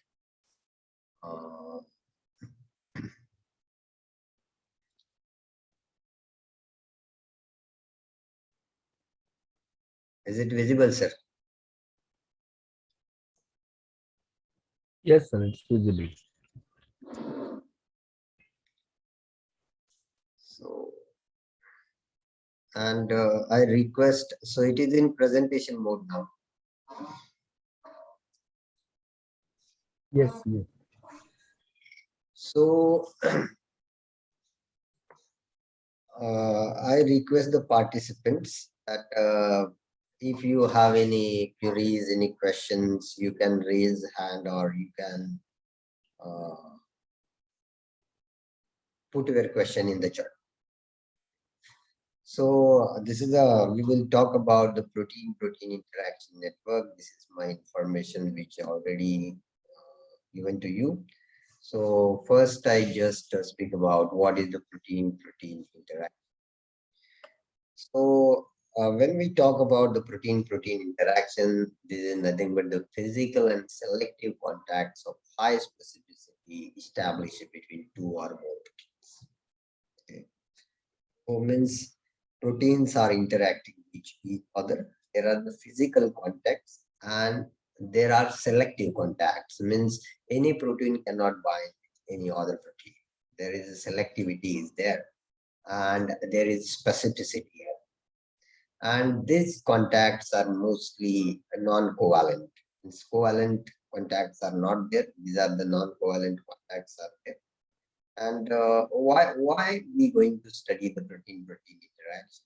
So initially in late 1990s, so people are thinking about the protein function, what protein function in the cell. They are only talking about the enzymes or some structural proteins are there. Talking about the enzyme, that enzyme is going to cleave the substrate, and that is the particular function of that protein. But in later decades, there are the advancement in the experimental biology, and then people are studied the protein, that is proteomics approaches are started, and that time that it is identified there are the proteins are not have only single one protein can perform a multiple function. So if you know about the moonlight, The moonlight proteins are those proteins which have multiple functions out there. Means what we thinking that is the protein have single function. If it is enzyme, it is going to convert a substrate into the product. But apart from that, the protein do the multiple function, that is they interact with some other protein. They uh, increase the activity of that particular protein or decrease. Even so many things are there. And then actually when the people's identify that is the protein interact with the other or its proper functions, or uh, they just activate the other or uh, certain biochemical pathways, and then people are targeted. Why actually the biological, what is the biological effect of protein protein interaction? Means uh, is it only one type of effect is there? Means if the protein is interacted with other, then there is an activation, and inactivation is only the task, or anything different. So if you see that there are the multiple biological effects are there when the protein interacts with each other. Means it is depend on which protein is interacting. So if you see that change in the kinetic property of enzyme, when a particular protein is interacting with each other, and it's going to change the kinetic property. So there are the couple of examples are there. If you know the glycogen synthase is there. The glycogen synthase have two subunits are there. That is the catalytic subunits and a regulatory subunit. So when the catalytic and regulatory subunits are free from each other, then the catalysis is not there. And when the regulatory subunit bind to that particular catalytic subunit, then there is synthesis. This is one simple example. There are a lot of such examples are there. When a particular protein interact with other, then they uh, change the kinetic property. That is what we call allosteric. Then another one, that is the protein, it is activate or destroy the protein. So if the protein interact with other protein, it activates or destroy the protein. So activation is already we discussed. But what is the destruction? How the when the protein is going to interact, how they just going to destroy? So if you know the ubiquitin is there. Ubiquitin is one of the small, and when the ubiquitin is interactive with protein, then that protein is go for a degradation. So the degradation is enhanced, or degradation pathway started when the ubiquitin is high. Or you know the proteases are going to act on the protein. Then if you see that the protein interactions also change the specificity of protein towards the substrate. So when a particular protein interact with enzyme, then its specificity is going to change. Means initially it is less specific for a particular substrate, but when the protein is going to interact, then its specificity is going to increase towards a particular substrate. Sometime it is increased, sometime it is decreased. If you know about the hemoglobin, so in that the hemoglobin, when the oxygen is bind to a heme group, single chain, that is the four the chains are there. So when it is bind, the other three subunit specificity is increased towards oxygen. And similar way, there are the proteins are there in which the specificity is going to change. So this is one thing will happen. Then next of that, it serve as a regulatory role in the upstream and downstream. Means Always, if you talk about the specificity, activation, destruction, as well as the proteins are perform regulatory function. So, if the simple example that is that, so how the insulin works, it bind to a receptor and they just send, as well as what we are talking about in current COVID, that is inflammatory responses are generated. Inflammation which are generated because of that interleukin like there. So when the interleukin molecules are bind to interleukin receptor, then they give the downstream signaling, and then there are lots of orchestra is going on, that is multiple pathways got activated. So this is another way that receptor and protein interact. So these are the multiple biological effects in action, and that's why we need to study how the our proteins are interacting and to decipher the function of not as enzyme, as a regulatory, as a allosteric effect. So that's why people are going to study protein. So then what are the methods which are used to see the protein-protein interaction?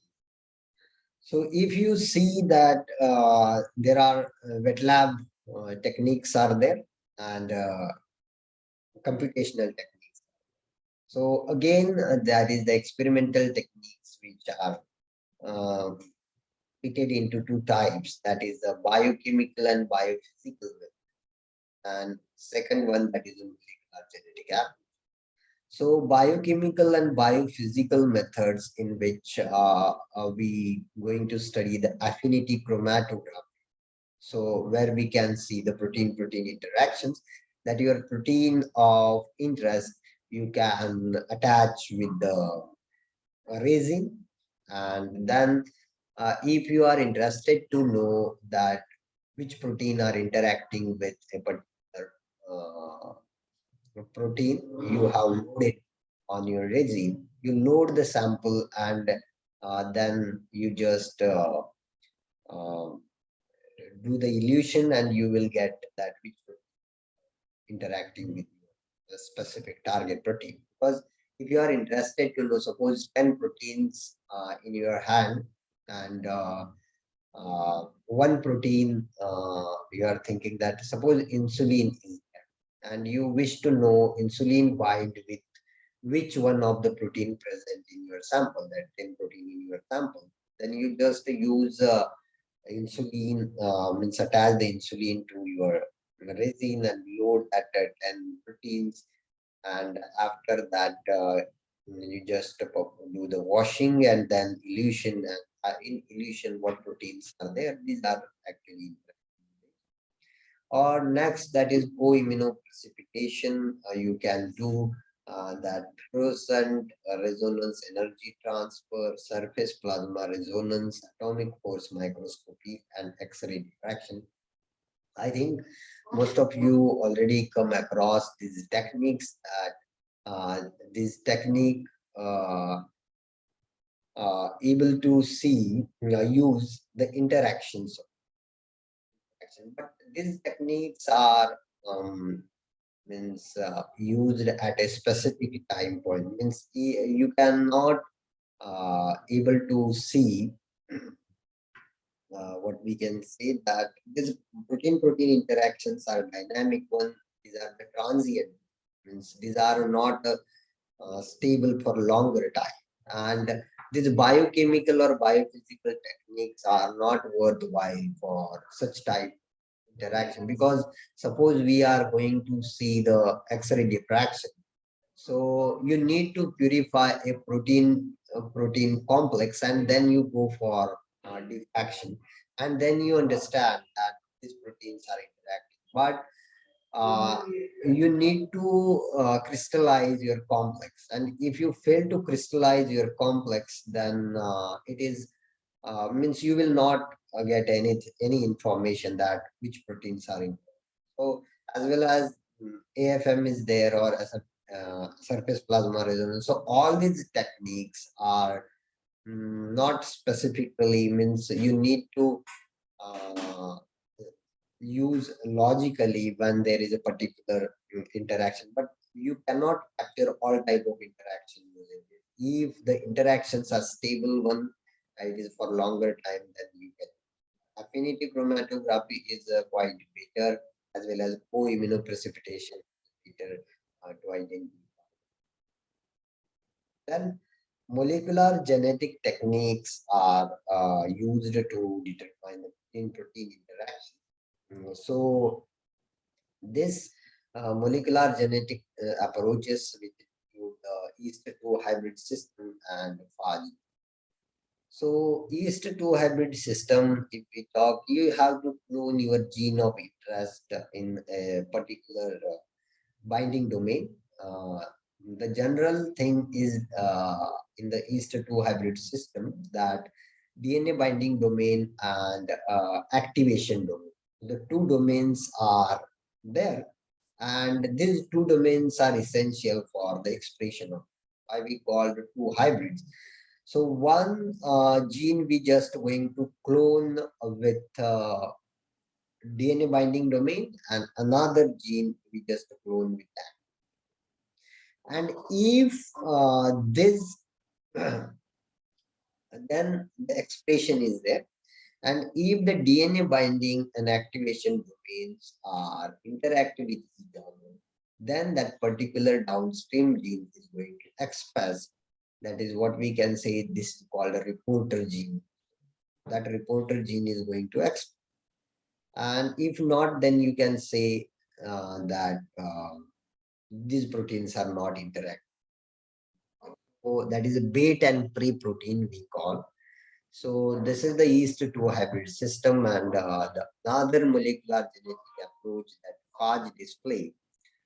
So in the phage display also, we going to clone your gene of interest in a protein in the genome of that phage adjacent to the surface protein. Means, for example, which is the surface proteins are present in the phage, that P8 protein, P3 protein present in the M13, likewise GP120 in HI.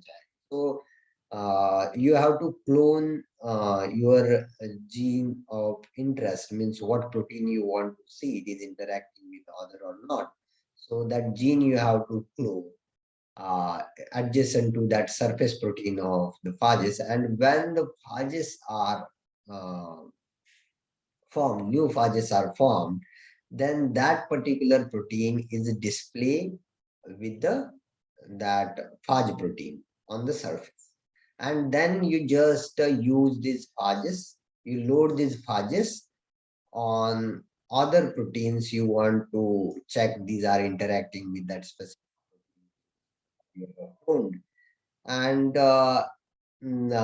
then you identify that protein-protein interaction. So this is the molecular genetic approach where you need to clone your gene of interest, means which protein you want to see it is interacting with other proteins or not. So you have to clone that particular gene in the genome of this model organism that yeast, or you can clone in the phage. And after expression, you come to know that that particular protein is interacting. In the phage display is better technique than the yeast system. That is, you can, there is multiple steps are there. That is naive phage library, then bio, then filtering, and so you can able to identify that a protein of interest interacting with. These are some experimental methods which are used for determination of protein-protein interactions. Now we will see the computation. So if you talk about the computational method, that is the multiple methods are used. That is the phylogenetic profiling is there, Rosetta Stone, gene neighbor, co-evolution. cluster. So these multiple methods are used for the determination of protein interactions. So how you just come to know that this phylogenetic profile you the answer that these particular proteins are interacting with other or not. So suppose you have taken A, B, C, D, 4 genes you have taken protein. You can say the protein. Suppose you have taken a 4 protein at A, B, C, D. And you have to check that A, B, C, D present in the other organism. You have to consider, suppose you have taken the human 4 genes are there, you have to check them in the other organism that suppose yeast is there or other model organism you have to take genes. And then you just draw a file. You just draw a file. So when you draw a phylogenetic tree for all those 4 organisms or 5 organisms selected, and if the phylogenetic pattern of all these 4 organisms is similar and all 4s are present in this organism, then you can say that these are interacting. Suppose A, B, C, D present in all 4 organisms and they showing the same phylogenetic tree, then you can say these are interacting. Suppose if AB is present in 2 and AB is absent, means suppose A and B, we are talking about the A and B. First we talk 4 organisms. You just check AB is present in all 4 organisms or not. If it is present in all 4 organisms, you can say AB is interacting. If A is present in one organism and B is present in other organism, means individual only A is present in one, B is present in other, in third both A, B is there, and in fourth only B is there, then you can say that these proteins are not interacting. So one thing you need to remember that these are the both genes should be present or both should be absent. There should not be alternate, that is they one present one absent. If you found like that, then you can say these proteins are. So what I am discussing, this is the theory what used in the computation method. And Rosetta Stone is another method where alignment is done, that multiple sequence alignment is done. Suppose you thinking that this particular protein is interacting with each other proteins in your mind, that is, or you selected 2 proteins and you're thinking the 2 proteins are interacting with. So you have to take the sequence of both proteins you are thinking these are interacting, and then you just do the alignment, that is a blast. So when you perform the blast and you identify any protein having domain of these both protein you have selected. So suppose that is called a Rosetta protein.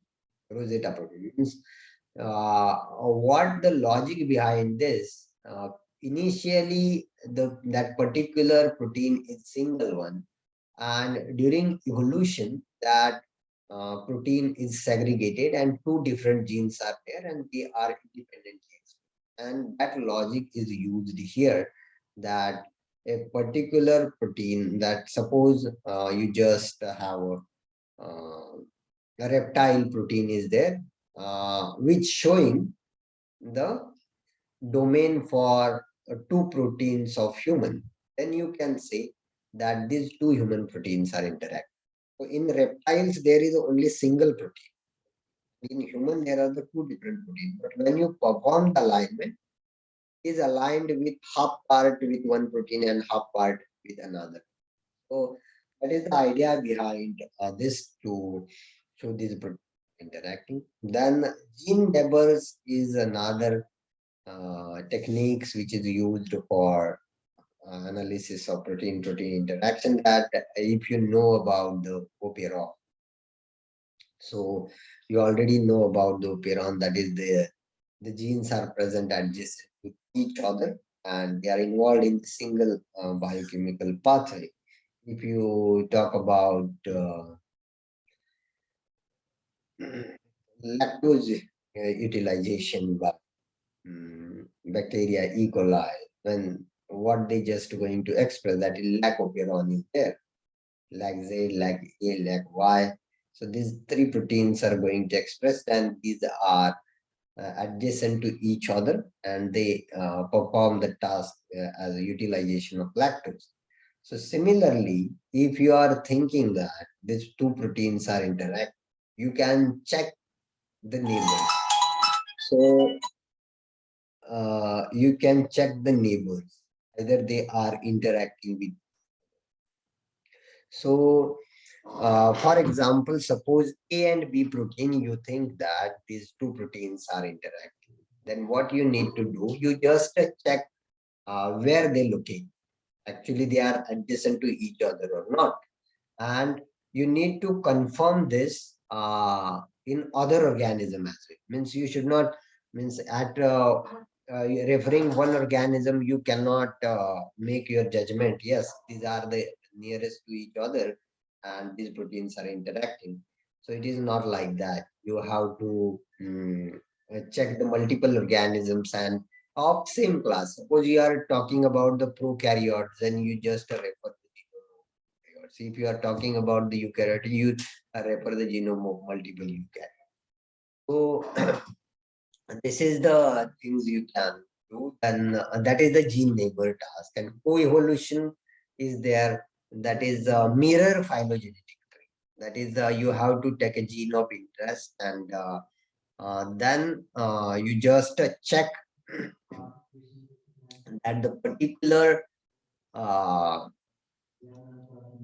genes are going to show a same phylogeny. That is the mirrors of each other. Means suppose you have taken 5 genes from a particular organism and you wish to know which are interacting or which are not. Then you just able to draw the phylogeny with that particular 5 genes, and same you draw with the other organism. You have to select the genes and draw it. And if they are mirror of each other, then you can say they are co-evolved and they are interacting with each other. Then gene clusters. So a particular genes what you are uh, mm, selected, that either you are interested to know they are interacting with each other or not. So are they clustered somewhere in the specific location, and you just going to check their cluster and they belongs to same category or not. And this is the task you can perform. Then next of that, prediction of domain interactions from protein interactions. Domain, you are interested to not in protein interaction. You are interested to know either domains of a particular protein are interacting with each other or not. So that is the association method or maximum expectation and e-value. These 3 methods which are used, the association in which the protein are just going to checked for their similarity or complementarity for the interactions using the association method, and then they just identify that particular domain is going to interact with each other. So these are we will not go in the domain. So these are some methods which are used for protein interaction. So now you should remember that which are the experimental methods, which are the computational methods there, and how these methods are implemented to draw a network. So these are the 2 way of predictions which are utilized by the servers we will use after this, that empirical prediction. So empirical prediction and theoretical prediction. So we studied both methods, that experimental methods which are there and computational methods. The empirical methods or empirical prediction, it is based on the experiment data, and most of the peoples are interested to predict on the predict their interaction based on the experimental. So empirical prediction, that is, it is a computational technique based on the experimental data. So what they use for the prediction means, if they are predicting a protein-protein interactions, what we are talking about empirical prediction of protein-protein interactions and theoretical prediction of protein. The empirical prediction means they use the co-expression data, means what is experimental data, which is, or affinity chromatography, or is to two hybrid data, Page display data. So all these experimental data, what we have studied, that X-ray data, diffraction data, to predict the interactions between a pair of protein. Means suppose you have given a list of a protein for a particular, and you are interested to know either these two proteins are interacting with each other. And then at the background of that, the data, experimental data of that particular gene and proteins are stored, and that data is fetched by the tool, and then it is shown a uh, interaction, means nodes. If you talk about the theoretical prediction, it is not rely on what we can say experimental. That is, it rely on only that computational method.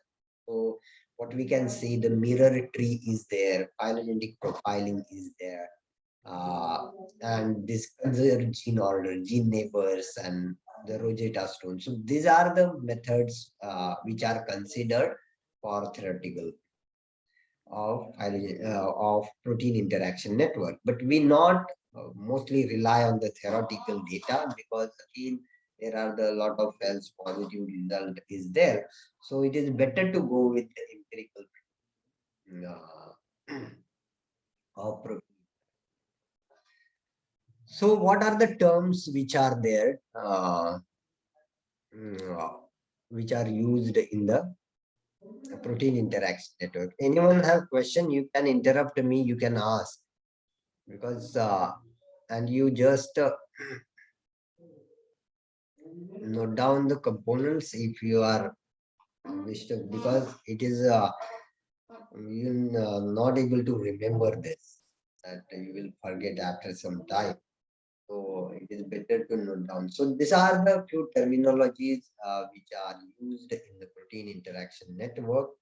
So this is the nodes. Nodes means what are the protein or gene what we have taken. If you are interested to draw a protein interaction network, you need to take a list of genes or list of proteins. That will draw on the network is called node. Then edges means there are the lines which are drawn in between the two nodes. That is called um, edges. Then a hub node is there. The hub node is there, or a hub called. So the hub is the protein which is the main player in that network.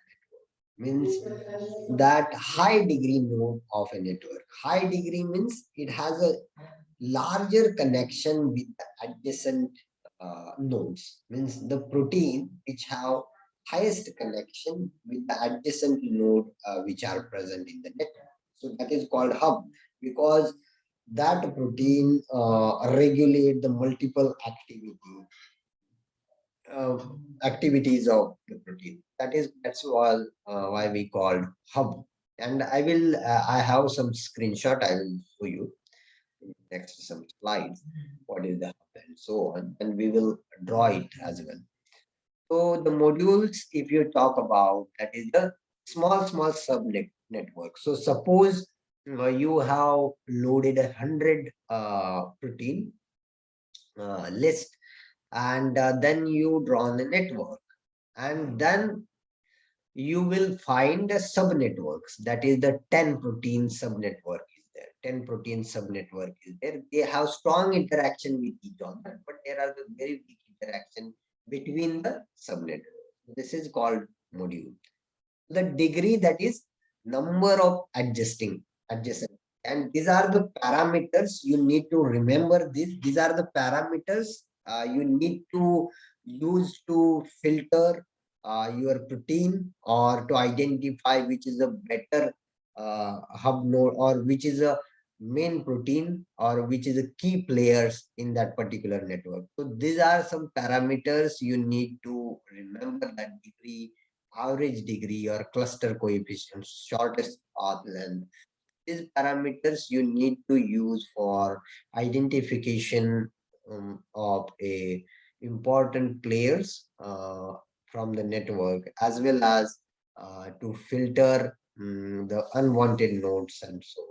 So the degree, that is the number of adjacent link which is there. So the higher the degree, the better the interaction is there of that particular.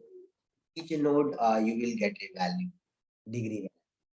Then average degree, that is the average of all degrees. So you can calculate that as well. Then clustering coefficient.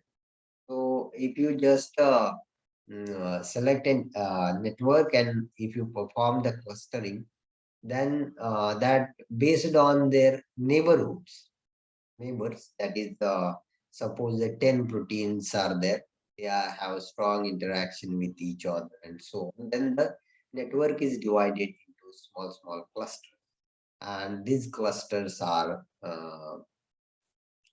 you just these specific clusters are perform a specific in suppose you consider hundreds of proteins are there, but 10 proteins are involved in one task, or 10 proteins are involved in other. So able to see these clusters. Then shortest path length, that is the need to connect, means the edges are there, and what is the path length, that is either they are closer to each other, or they are much more apart from each other. So the path length is also important. If they are closer to each other, then you can say they are strongly interacting with each other. Then diameter, that is the number of links that separate two or most distant node. Means that is the diameter of a particular nodes. You can also filter based on the diameter. Then betweenness centrality is there. This betweenness centrality is the parameter where you can measure how often nodes occur on the shortest path between nodes. Means betweenness central, that is the 2 or 5 or 6 nodes, how they are closest to each other. That is the betweenness centrality. And heterogeneity of that the coefficient of variance or degree distribution. Means how either they are closer to each other, or either they are, means there are no any strong connection between the network and so on. You can see this. So this is the some terminologies which are used in the protein interaction network, and these are some parameters which are used to filter out the nodes, or to identify the important players in the network. So next of that, we will see that the available so the available servers are there. So these are some important servers are there, and we will go for these servers. That GPS prot is there, WikiPy, string, enact, then I hope, IOGRID, MIPS, and MENT. These are some popular protein interaction network prediction servers, and each one have their own methodologies, each one have their own advantages, each one have their own disadvantages, and so if you see the GPS plot, that is it is easy to use. And what is the limitation here, that except a string, means if you talk about the GPS plot or enact or BioRead, you can able to draw a network with only single protein. That the purpose of selection of string here, that you can have multiple search parameters available with the string, which is not in the order as well. BioGrid mentioned that they are developing this, but still there you have to give only one protein name and it will show the network. But suppose you are doing a particular experiment and you identify some overexpressed genes, then you cannot add these genes at all, and you able to see what the interaction between them using that other server, that GPS plot. But in string you can able to add it and you can draw that. So this is the servers which are there available for interactions. So I think Viru sir is there. So we will stop for 15 minutes, I think, and then we will actually start the hands-on. I will stop my sharing. Please. Wait.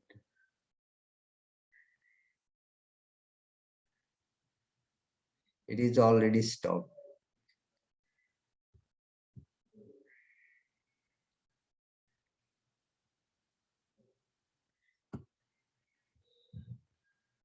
So my sharing is stopped.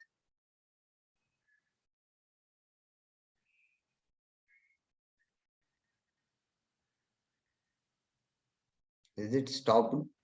Or you, I think you're not able to speak.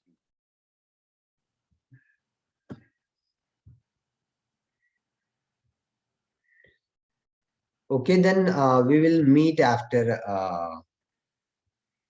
15 minutes. You stay in the meeting. You just join after 15 minutes. That 11:15 is there, and you just join at 11:30, and we will continue our hands-on. And you just, I request you to keep your notebook and everything with you.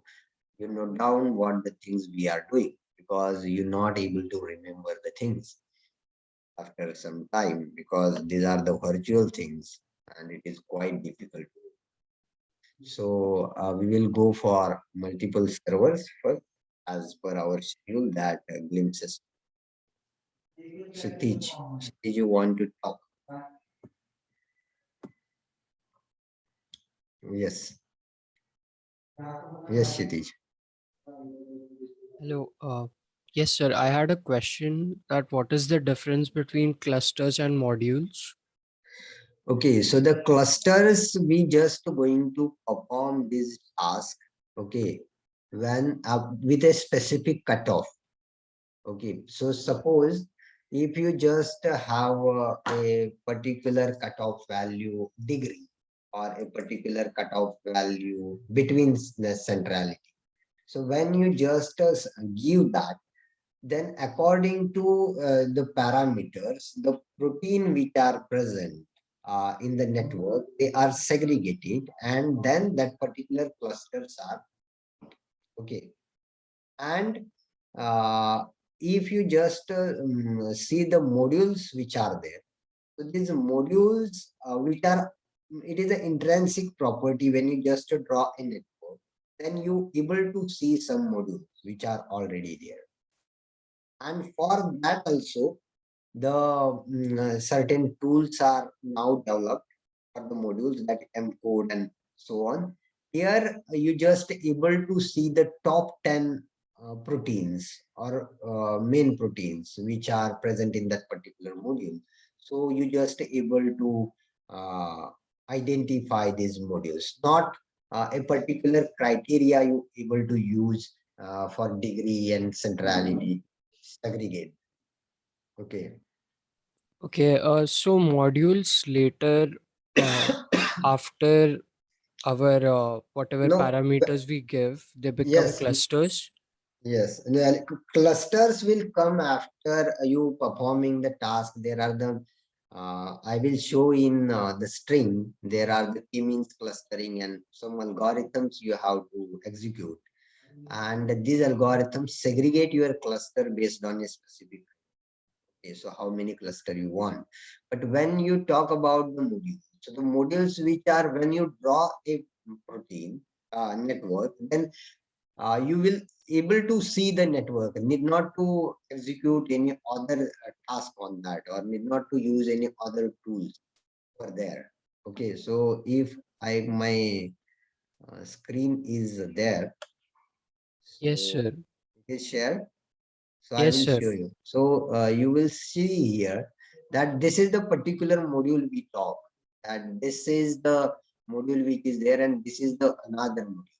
Okay. So it Okay. is not executed. Okay. It is not executed by any tool. And initially when we draw, then such type of network is drawn. You can say this module. And when you perform the clustering, you will able to see these are the clusters what we got. Okay, so these are the clusters. These are the total segregated clusters after cutoff. Okay, Okay, so we sir. will see. Understood. We will see everything that I have this, but I am more happy to show in the form of what we can see the hands-on, not this presentation. I have prepared it, but I will show directly how to handle these servers and so on. Okay. Okay, sir. Thank you. Okay, so I think I have stopped my sharing. Anyone else have question you can ask and you raise your hand and I will pretty much happy to interact with you rather than when I just speaking as it is and when we move forward. Yes, Sharwari. Why it is not working? I think I am unmuting you. Sir, am I audible now? Yes, yes, Huh. yes. Sir, I just wanted to know Rosetta algorithm concept. I'm not very clear with that, sir. Rosetta is Rosetta Stone, and these things are running at the background. Acha. One thing I wish to told you that what we have discussed the methods and that Rosetta Stones and that or what affinity chromatography, these methods you're not able to see in front of you. These are running at the background and you will only able to see the network. But the Rosetta Stone, I will clear that what is the Rosetta Stone? That is suppose reptiles are there, which are primitive animals. Okay. So a reptile one protein is there. And now if you are thinking you have two proteins of human and you're thinking that these two proteins are interacting with each other. You are thinking that suppose insulin and insulin receptor is two proteins in your hand and you thinking that these two proteins are interacting. So how you going to prove it computationally by Rosetta Stone? You have to align them with the primitive organism protein. Okay. And when suppose the primitive organism protein is aligned, that is half part is aligned with insulin and half part is aligned with insulin receptor. Okay. Understand? Understood, sir. Understood. Okay. And if it is interacting, half part is interacting with insulin and half part is interacting with the receptor, then you can say, and that is called Rosetta protein. Then you can say that these proteins are interacting with each other because previously they are one protein and during the evolution they are segregated. Acha. So those related proteins are termed as Rosetta proteins, sir? Yes, yes, yes. Okay.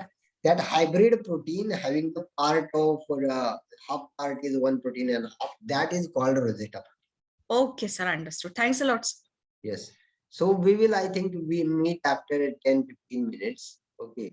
So we will take a break and I will join back. If you stay here, you should we start? If you can raise hand and then confirm. I will start. Okay. I think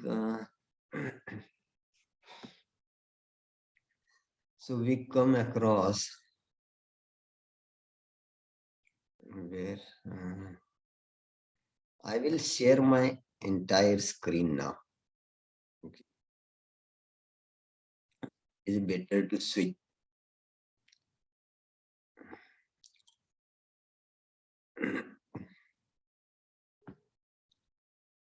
So next component is glimpses of available protein interaction servers. These are some servers which are available and you can use them to determine the protein interactions of the protein of interest. So what you need to do that I just select this and I will go for this. But so this server that is a GPS prod data visualization server is there. So as I told you, these servers have availability of searching a single means you're not able to add a multiple protein at this site. That is only single protein you have to put there, and then you have to hit the search button. So if you see the statistics of this server, that around 3,95,000 interactions are available with this, and also they included DIP, BioGrid, so that interaction is also. So either you put the gene name here that of your interest, or you can give the UniProt ID here, and you have to search the hit. Otherwise, if you don't know, means here they have given one example that this is the HIV proteins there, and this is the gene list. So what I will do, I am interested to know that GP120. So the GP120, that is all the protein is there, and I am interested to know that which other proteins are interacting with the GP120. GP120 is interactive with which human. When you click on the GP120, otherwise you can uh, give the ID. So you will see such type of network here. And in this network, you just able to see that this is the network and which are the other proteins which are interacting with. So we are interested to know that is the multiple proteins we have identified. That is the 10, 15 and so on. So you will see that 65 proteins are there and 41 out of 541, 50 are shown here. So it's 65. And there are the hundreds interactions are shown. You will able to see the list of protein which are displayed here.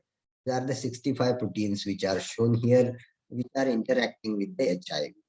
Because you are interested to block, means you can go for COVID as well. Means people are thinking that initially the COVID spike protein interacting with which other protein. and you want to disrupt the interaction.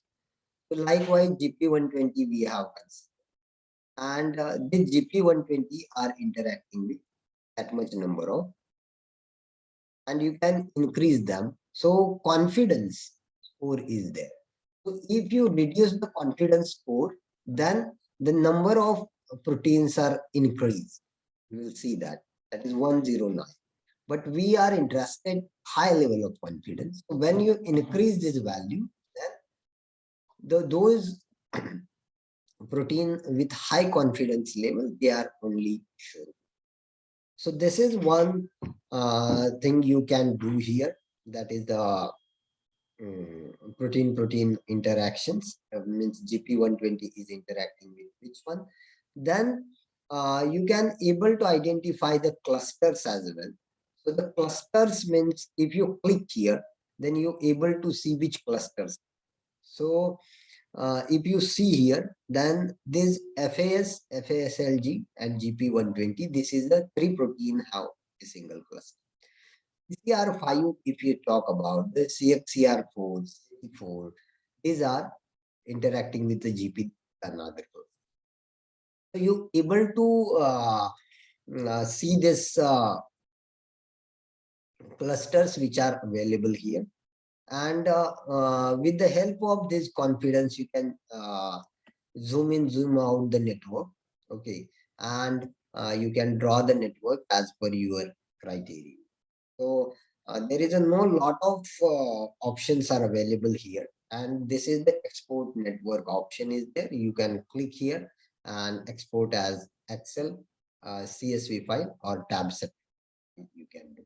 So this is what available on the GPS prot server and which is used to draw a network. But here you need to remember that this particular server is only show the network of single protein which are interacting with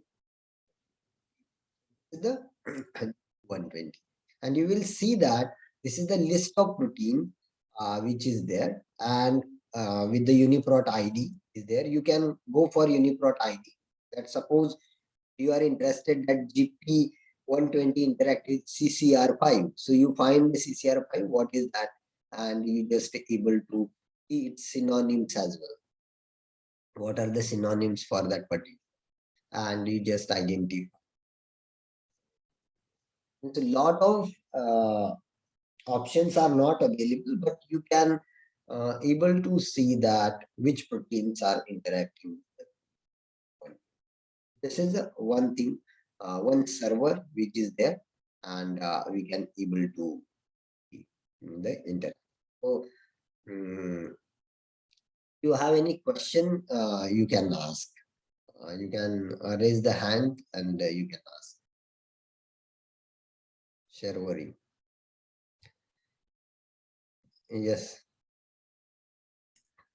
Sir, when we read this window, are we like interpreting it in a way that I am? You just tell me.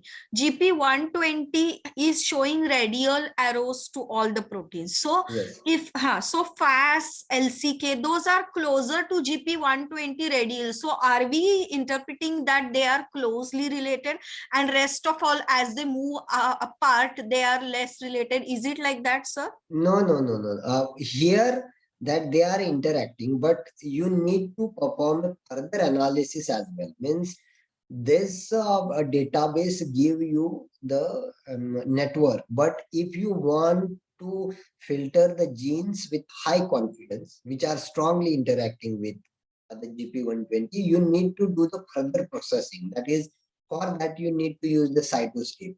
Okay, but sir, from this diagram, what we exactly interpret means GP1. From this, from this you able to get the which proteins are interacting with the GP120, and you have to pull this data. Why these databases or servers are there? In cytoscape, the background data is not available. Okay, sir. Okay, so we are going to use this data as input for cytoscape. Cytoscape, because the background data of experimental co-expression or co-immunoprecipitation affinity, everything is not there in the site. Okay, You have sir. to pull this and then you perform the further. Excellent, sir. Thank you. Thank you. So this is what about the GPS prot server and which is used for designing a network. So I think I will give some information about this, and then later we will go in detail for what we can say is string, because string is very much better. Yes, Kshitij. Sir, Yes. there is a mention of screen hit. What does that mean? So when you just going to click on that particular protein, they just going to uh, show that particular nodes, means the network is going to expanded for a particular node. That is, you have to click on the double click on that, and then the particular node is going to expanded, and you able to see that. So this particular proteins are again display here. So you have to click on that particular protein, and what are the further interaction of these proteins are there, will show if it is there. Okay, so suppose this MBL is there, if it is interacting, then they will show here, they show the calculating, and if it is interacting with other, they will show other network. Okay, means screen hit means we have started with GP120. Okay, and Yes, sir. you identify any other protein and you thinking that you are interested to know what are the other interacting proteins for that another, suppose CCR3, what are the other proteins which are interacting with CCR, then you have to hit them, and then the network of CCR3 is going to generate. So just interacting with CCR3 or CCR3 and GP120 together. CCR3, GP120 both, that is secondary interaction and primary interaction, both are shown there. Okay, sir. Okay. Yeah, understood. Thank you, sir. Okay, so this is what we are talking about the GPX server. Okay, then next of that, we will go for other first BioGrid. So, so BioGrid is much more popular server which is used for the analysis of network. And here again, I wish to say that you able to add the single gene. You're not able to add the multiple gene or protein. And you able to see the search option is there by publication, by chemicals, and so on.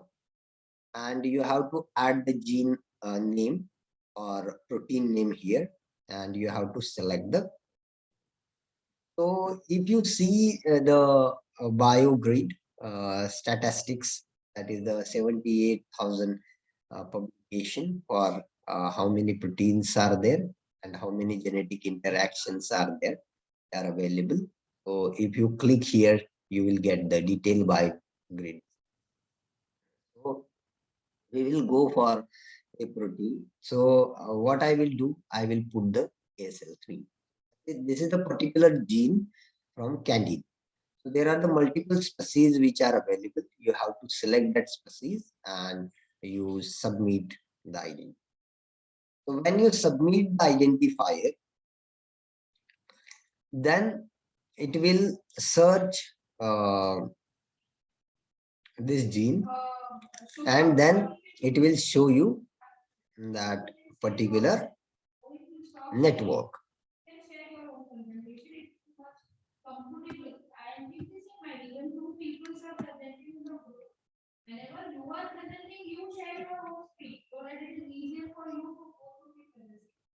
Yeah. So it takes time, I think. So if you see that ASL3 Candida albicans gene is there, So there is a little bit information is given, and you able to see the interaction. So that ALS3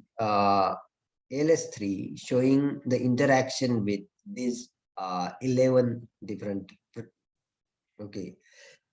So RBT1, ALS1, and you able to see this is the Candida albicans surface protein is there, and it is involved in the adhesion factor.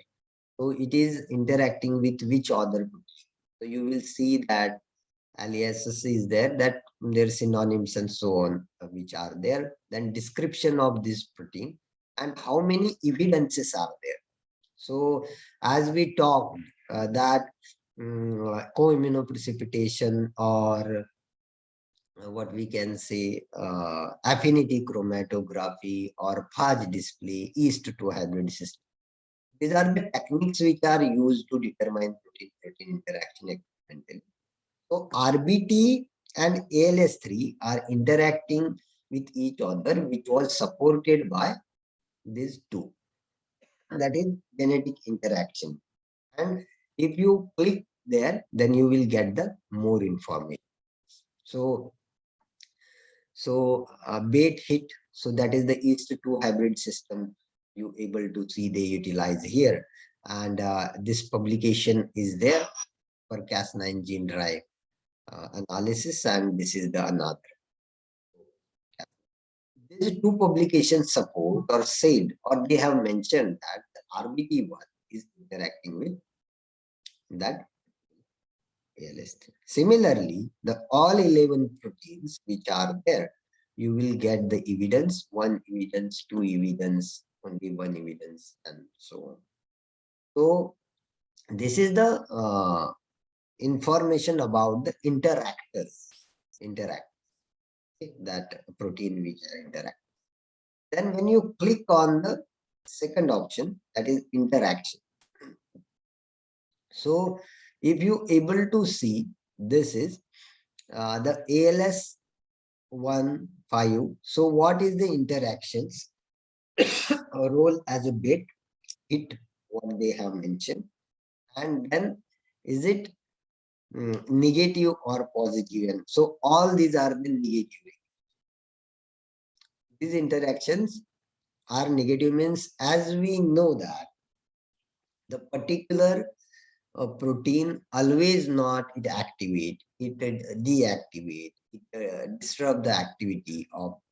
So this protein when they interact with the ALS3, they have negative genetic. So what data set, this is the paper what we have already viewed, and then throughput, that is the, and score is not given, it is very low score is there, and throughput is low, means strong evidences are not there that what the information is. So this is the interactions what we are talking about, because if you need to validate, means only the interaction what shown by the server and you pick up that and you move forward, it is not the case. You need to validate everything what is there, and then you have to click on network. When you click on the network, you able to see this is the network which is drawn, and this ALS3, and it is interacting with each other, that 11 protein what we have shown there. So again, you just able to filter this. This is first a zoom in, zoom out option is there, or move network top, and which is there. You can able to export this as well. I will take it.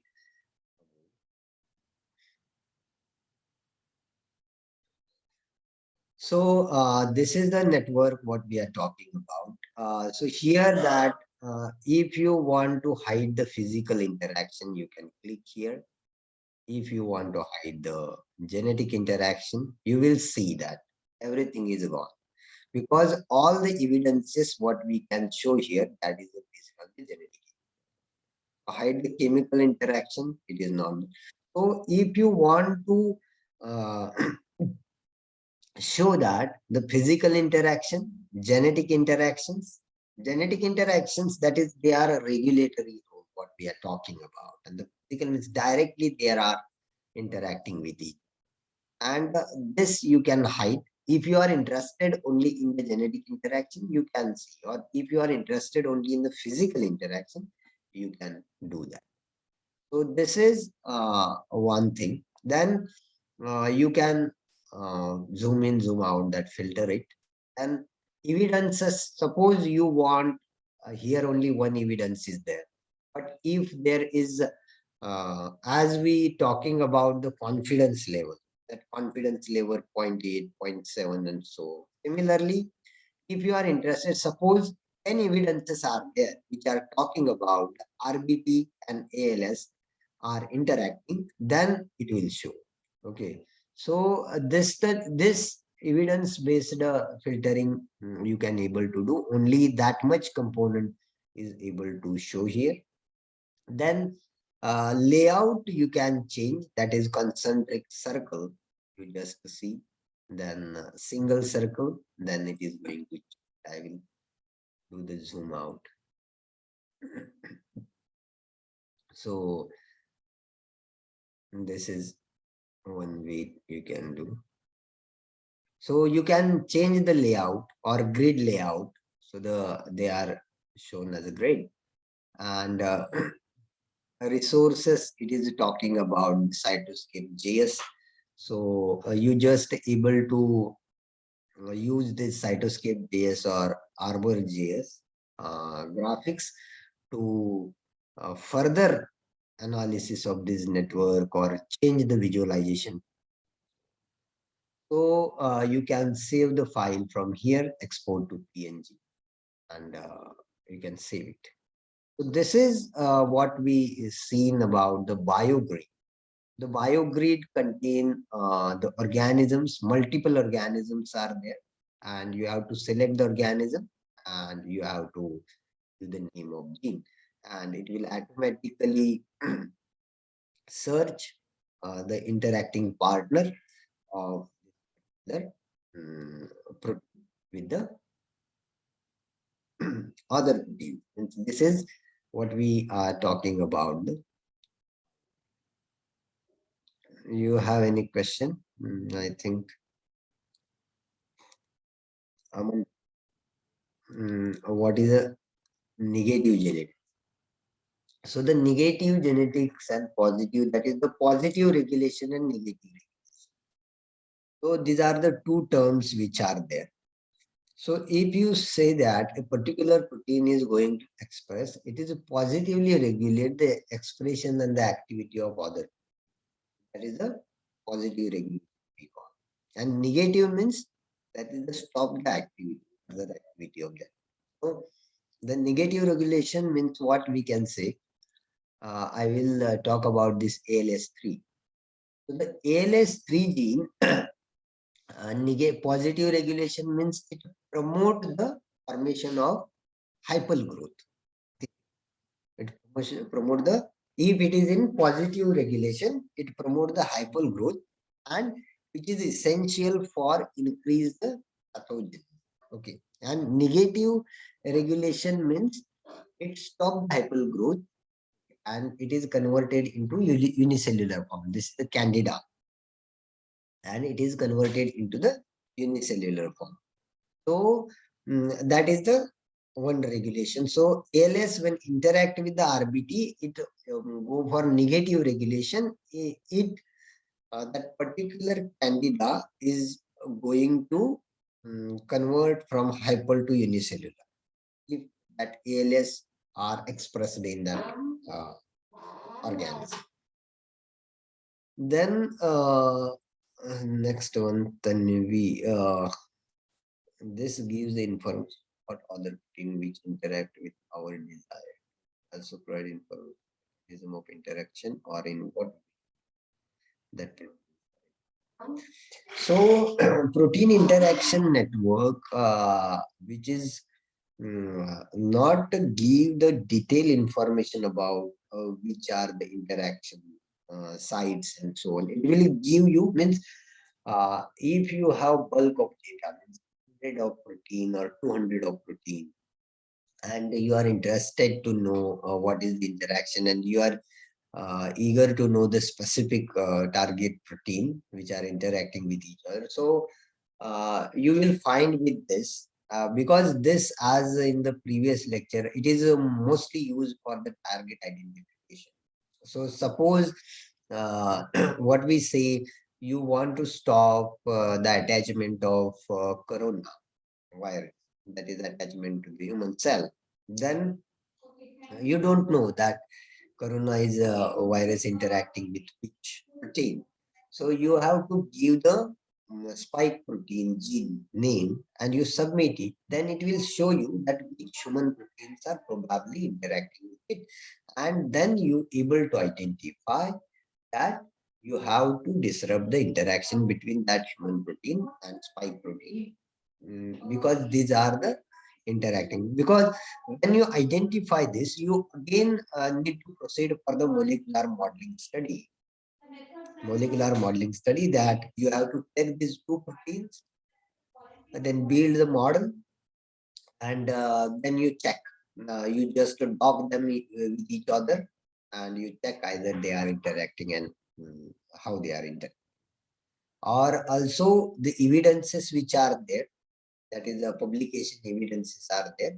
You can check these evidences, and you can able to see that what type of interactions. So Kshitiz, what do you mean by bait and hit? So bait protein, actually in the, when we catching the fish, that is the bait, and fish is our prey or hit, we can say. Bait is that and hit is that next. So that is the bait and hit. So when the two hybrid system is there, bait is only one, it is considered, multiple hits are there. So bait interacting with which, suppose bait is only single, and there are the 10 protein which are considered as a hit. So bait interacting with which protein, so that consider that it is hitted to that, and that bait is your original protein is there and hit is another. So I hope no more questions, or if you have, you can raise the hand.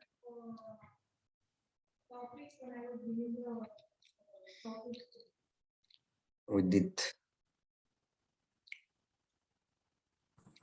Yes. Sir, so in case of let's say the spike glycoprotein of SARS-CoV-2, I'm looking into the interaction of it, but Yes. the data is, to be honest, huge. So how do I interpret it? Because I mean, when I did that, it's like very gibberish sort of. I can't even understand what it is. No. Which one spike protein you are talking about? Yes, yes. The limitation of protein interaction network, that you need a experimental data, isn't it? If the experimental data is not there in the background, so these servers are not able to perform their task. Okay. Because how they predict this network, because you've seen that there are some supportive information in the form of, and if supporting information is not there, then you will not able to see any interact. For COVID, if the data is available, then you can able to see. Other things, you can adopt the theoretical prediction way, that is what we are currently looking these servers, that is the empirical prediction. These servers are mostly present on the empirical prediction method, that is based on the experimental data which is background. So if you want to predict for any protein whose experimental data is not available, then you can go for theoretical, and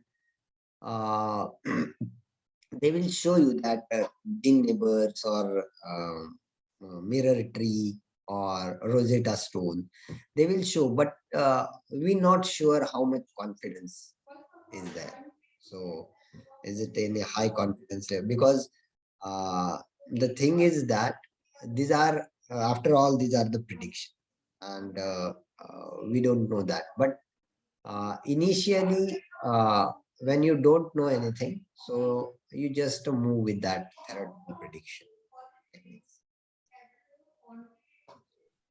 Okay. Okay. So I think we will move next for this is the biogrid. Again, I will say that this biogrid have limitations, that is only one gene you can go with, and again the multiple search options are there. Advanced search options are there. You can filter the data as you want. Then next of that, I will go for enact.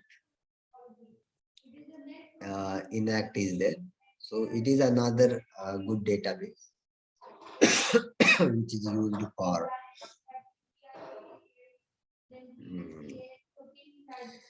that is enact molecular interaction database. So here they are asking for now you will see what who is asking that, Udit. So you will see enact COVID data set, which is already, I think, they loaded here. Okay, browse enact for SARS-CoV-2. So you can go with this data, no issue. You will find some component here. That here you will see the enact molecular interaction database is there, and this enact database also ask for a quick search, batch search, and advanced search is there. So if you just able to see the batch search, that is you have to load a multiple component here, that multiple genes are there. You just going to load here, and then it will identify. In the quick search, you can go for a single gene or uniprot IgN. So these are the interactomes, data sets, mutations, etc. So these are the other information. So I will put here ASL3. You will see. So it will asking for Arabidopsis thaliana is there. So you need to check that it is Arabidopsis thaliana or Candida in the albicans.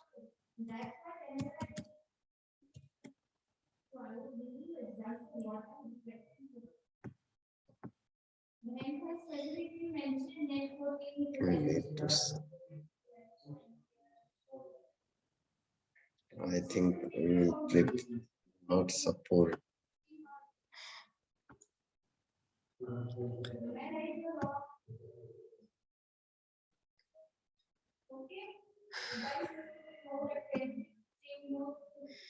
So I think it is gone for a human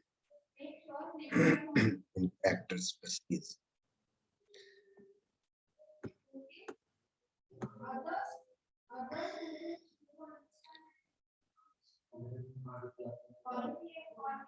So you will see that these are the multiple species which are shown here, and you can able to see that ASL3 have 31 interactions which are there.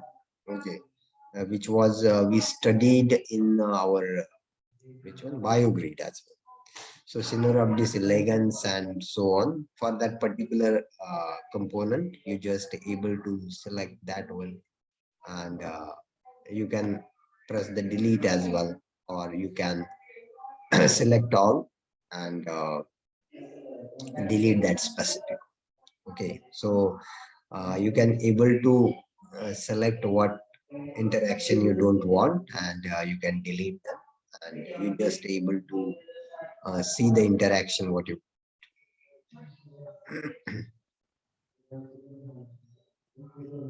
sorry. Then interaction types. So you will see the protein interactions which are shown here.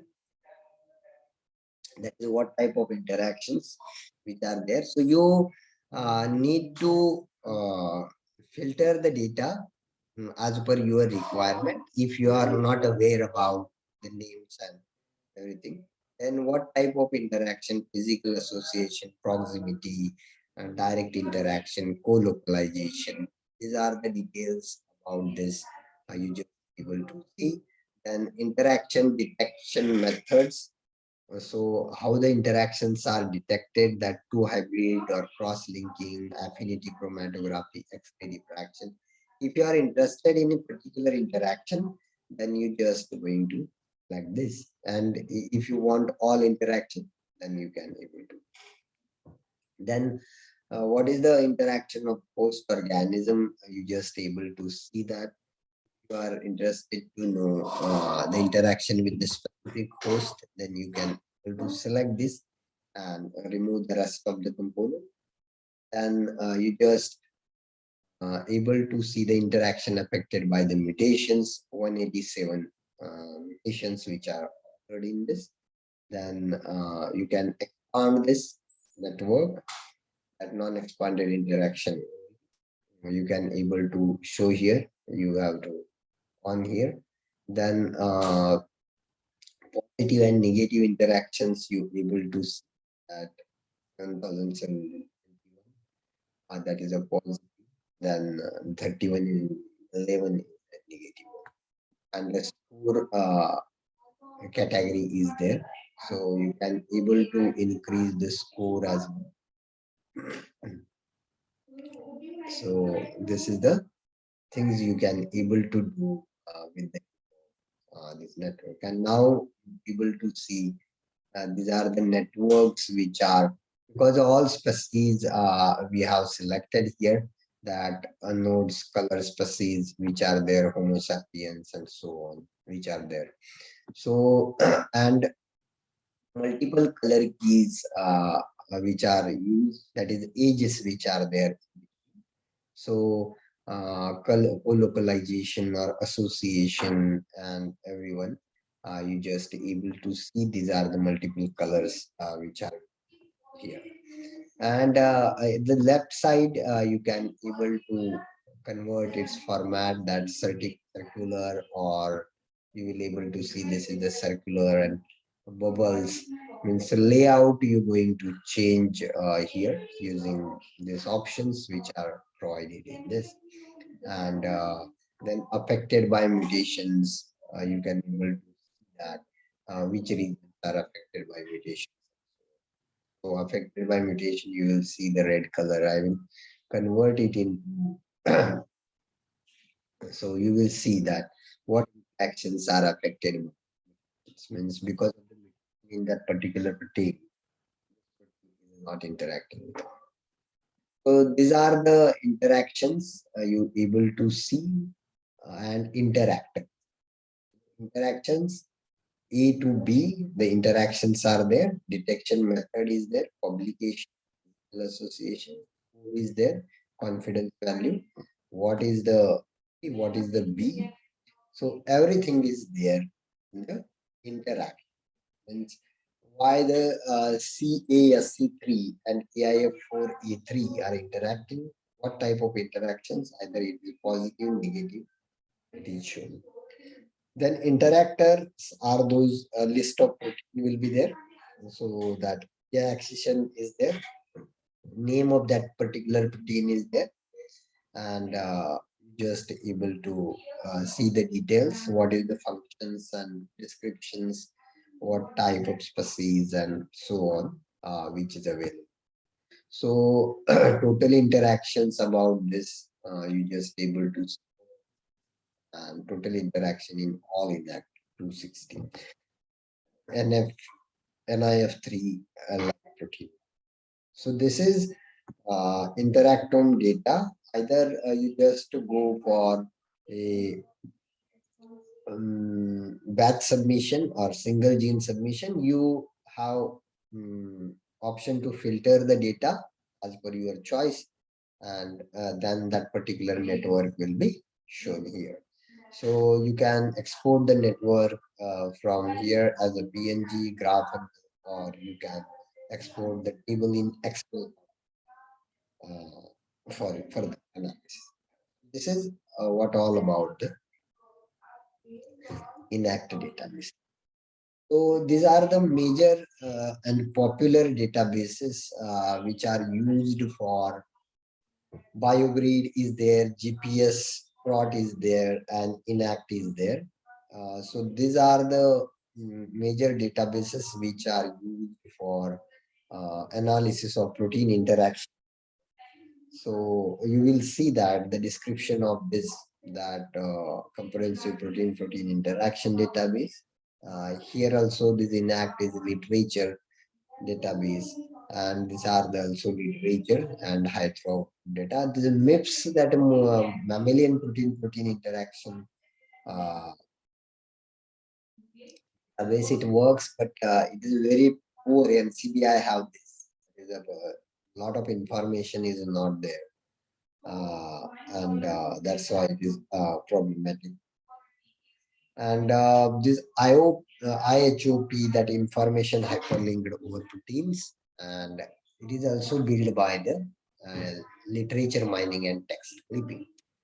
These are, we will not go for each and every database. So what we seen that these are the particular databases which are used for the network. So if you see, I have already shown you that how to see this particular databases, what type of networks you able to see here. And this is the ALS3 which is there, we have seen. And you can use this to determine the. So now I think we will move forward for string. In database, we will go and we will discuss in detail about string. So if you have any question, anything, you can ask.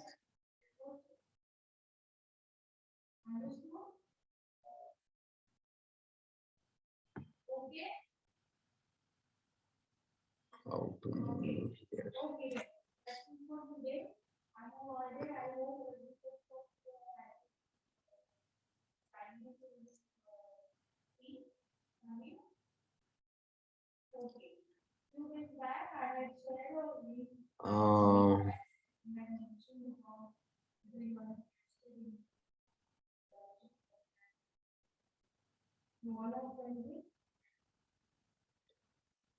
Mr.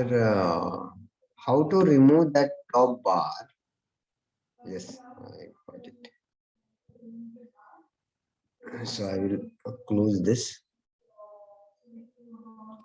and we will go for us.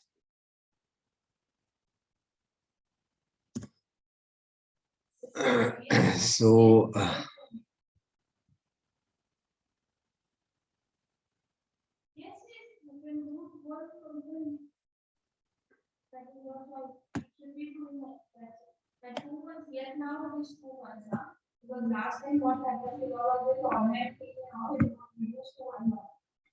because companies were not open for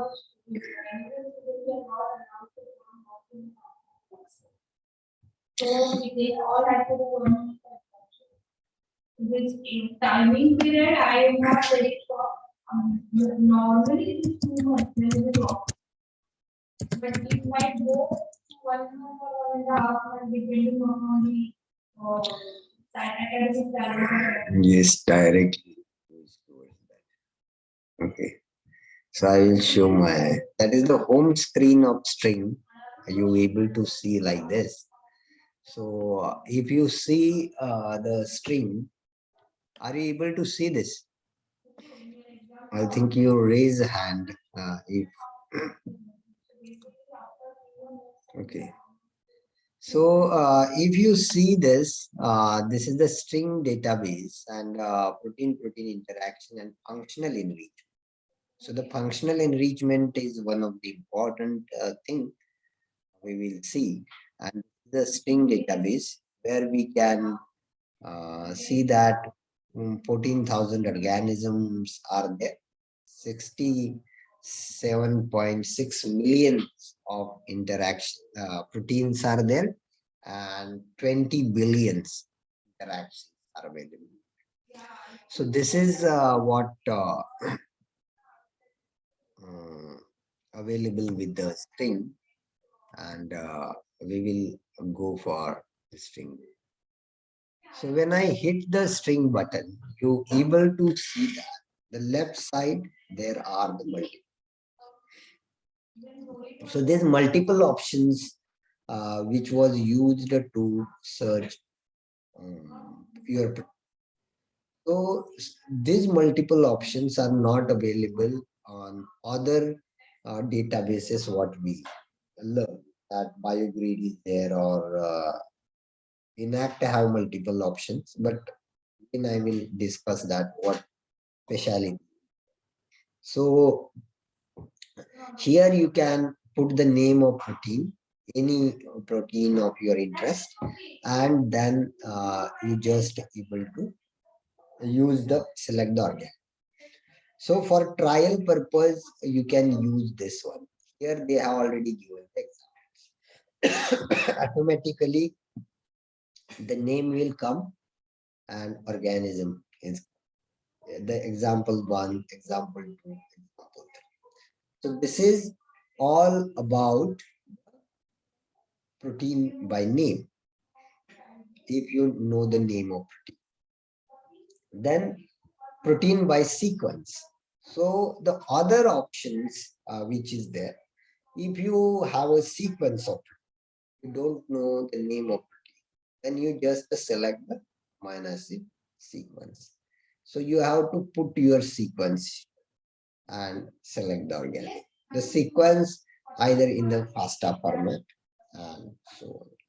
I request you just to note down the things or you remember if you're not noting down, because you're not able to perform. Means after you did do the practice, then you able to do it.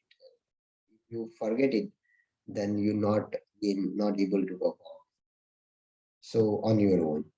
So this is the protein by sequence. These are the search term what we are discussing. Then multiple proteins.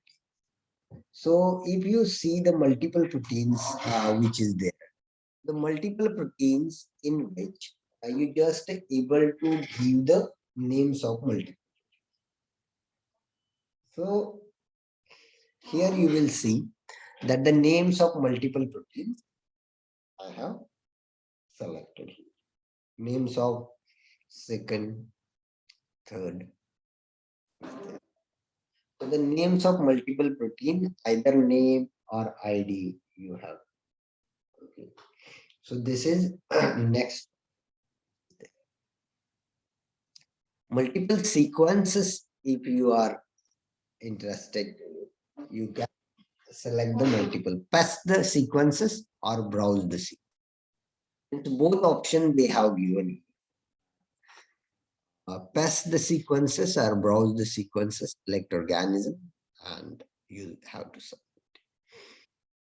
Then next of that, protein value or rank.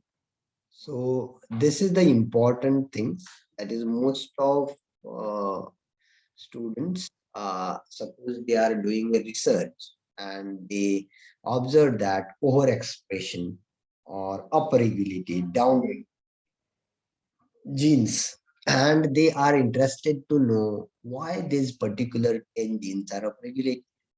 Are they interacting with each other? Are there transcription factors and so on?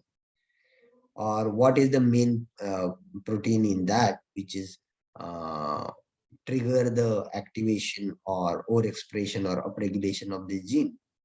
So you have the fold change value or log p, which is there. If you have, so you have to put the log p value, and you will see the protein and fold change. So some question, I think. which database is used to study the interaction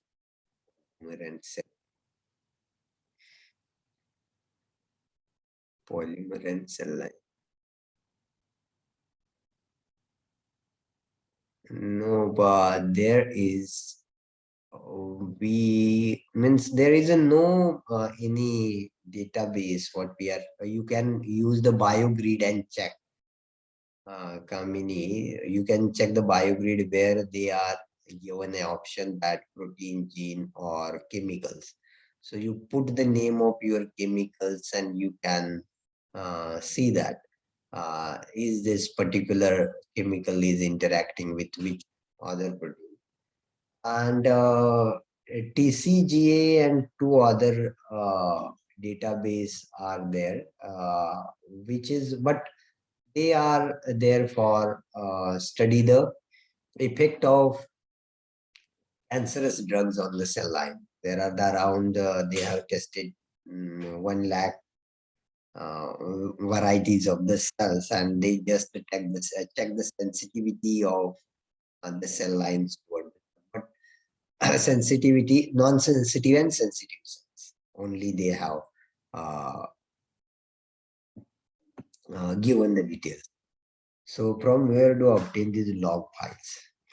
So, Kshitij, you suppose you are doing a experimental work, and if you have a fold change or log p value, if you have calculated, you have to generate on your own that, or if you have your experimental collaborator, so who performed some what we can experiments, and he observed or he or she observed that this particular genes are overexpressed, and we are interested to know. So they will give the overexpression, that is a real-time PCR or multiple techniques they use to the overexpression of thing. So they will share this detail with you.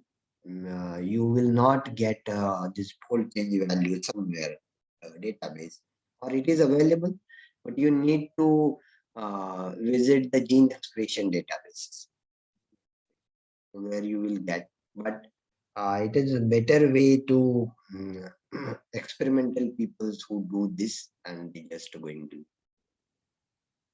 so log change and so on. So likewise, such things you can also able to do. Right? Then organism, if you see that if you are only interested in a particular organism, you can select here. Then protein families, if you want to see that protein by family name, by sequence, by multiple protein, you can able to add.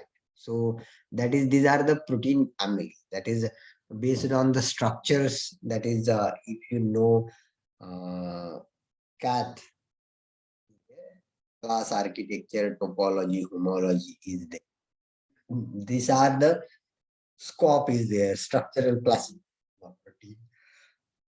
So structural based protein families are there, as well as motif. If you know the protein family, so the based on the activity of that protein, proteins are segregated in multiple families. So you can you are interested to know what is the interaction between that particular protein family. So you just are you able to see the screen, isn't it? Yes or no? You can raise a hand, anyone? Okay. So you can add here the name by protein name or protein family or amino acid sequence. Means you are interested to know the interaction in that family, the protein family. So you can able to see there are a lot of examples which are here, which are given here, and then random entries. So these are the random. So I will. So this is what about the string. So now we need a data set. So step by step we will go, that we not go arbitrary anything. So step by step we need a list of genes or proteins. So there are the multiple ways to fetch the gene list or protein list. So if it is already available with you, you can paste it. It is already available gene names with you. You can paste it. Otherwise, you can visit the database and you can filter that. Okay. So what I will do, I will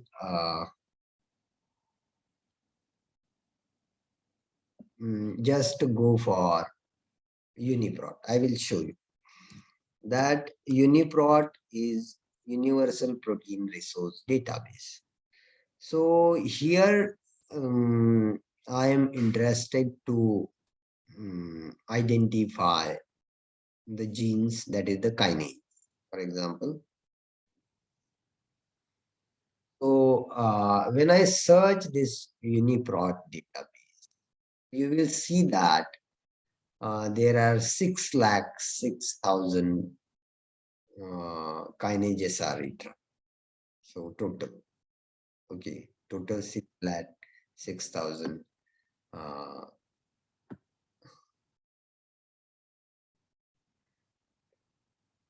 Kshitij, what you asked, that for log fold change, searches are more specific and accurate than searching by sequence. No, no, no, no. It is, these search options are given to user, that what data they have. If you have only gene names, then you go with that. If you have fold change and so on, the selection of the option is changed as per the availability of data with the user. So suppose you have only list of your genes, and how you just going to find the log fold change and so on. You just go with this. If you have only sequence, then you go with the sequence. Otherwise, if you have fold change, then you can go with that. But there is no any change in the network, that suppose if it is given in the fold change and so on, there is no lot of effect. So this is what we can say, that this is a list is there. And what I will do, that these are the kinases what I have selected, that 6,06,000 kinases. So, and at the left side, you will see the reviewed entries and unreviewed entries are. So it is better to select a reviewed entries, because unreviewed entries are tremble. That is, these are the translated EM, means, and reviewed means Swiss protein. Why it is reviewed? Because these are the protein level confirmation of these entries are, means the particular protein is purified and it is tested. And this unreviewed, that means it is a translated. The actual protein is not checked. That the gene which is deposited into EMBL nucleotide database is translated, and whose protein is incorporated. That's why it is called unreviewed. So I will suggest every time, if you are using a data from UniProt, you mostly prefer the review. And these are the popular organisms which are there. So I think that we will select the Homo sapiens. I'm interested to know what is the interactions of the kinases among themselves, that human kinases. So there are the 909 entries are there. That is, out of it, that there are the 909s are reviewed, and you will see that. So what I will do, I will select this, and then I have to prepare a list. So here I have to go for download, select, and uncompress. I will not go for 909 or 20 and list. So when you select a list, then you will see the list of IDs only. This is the list. I will select this list and I will go here and I will test it. It is asked multiple. This is one way you can filter the proteins from the database. It is your choice, means proteins or gene names, anything you can give of your choice. You need to tag them from a particular. So either UniProt is there or means multiple databases are there. So you can able to see that the genes which are here as well. And you can go here for kinases and you can search. You can give the gene or either you give the protein and so on. Anything you can, they will not ask. So here also again you will see the 5,25,000 results are retried. So you can be specific for Homo sapiens if it is there. Top organism. Sapien.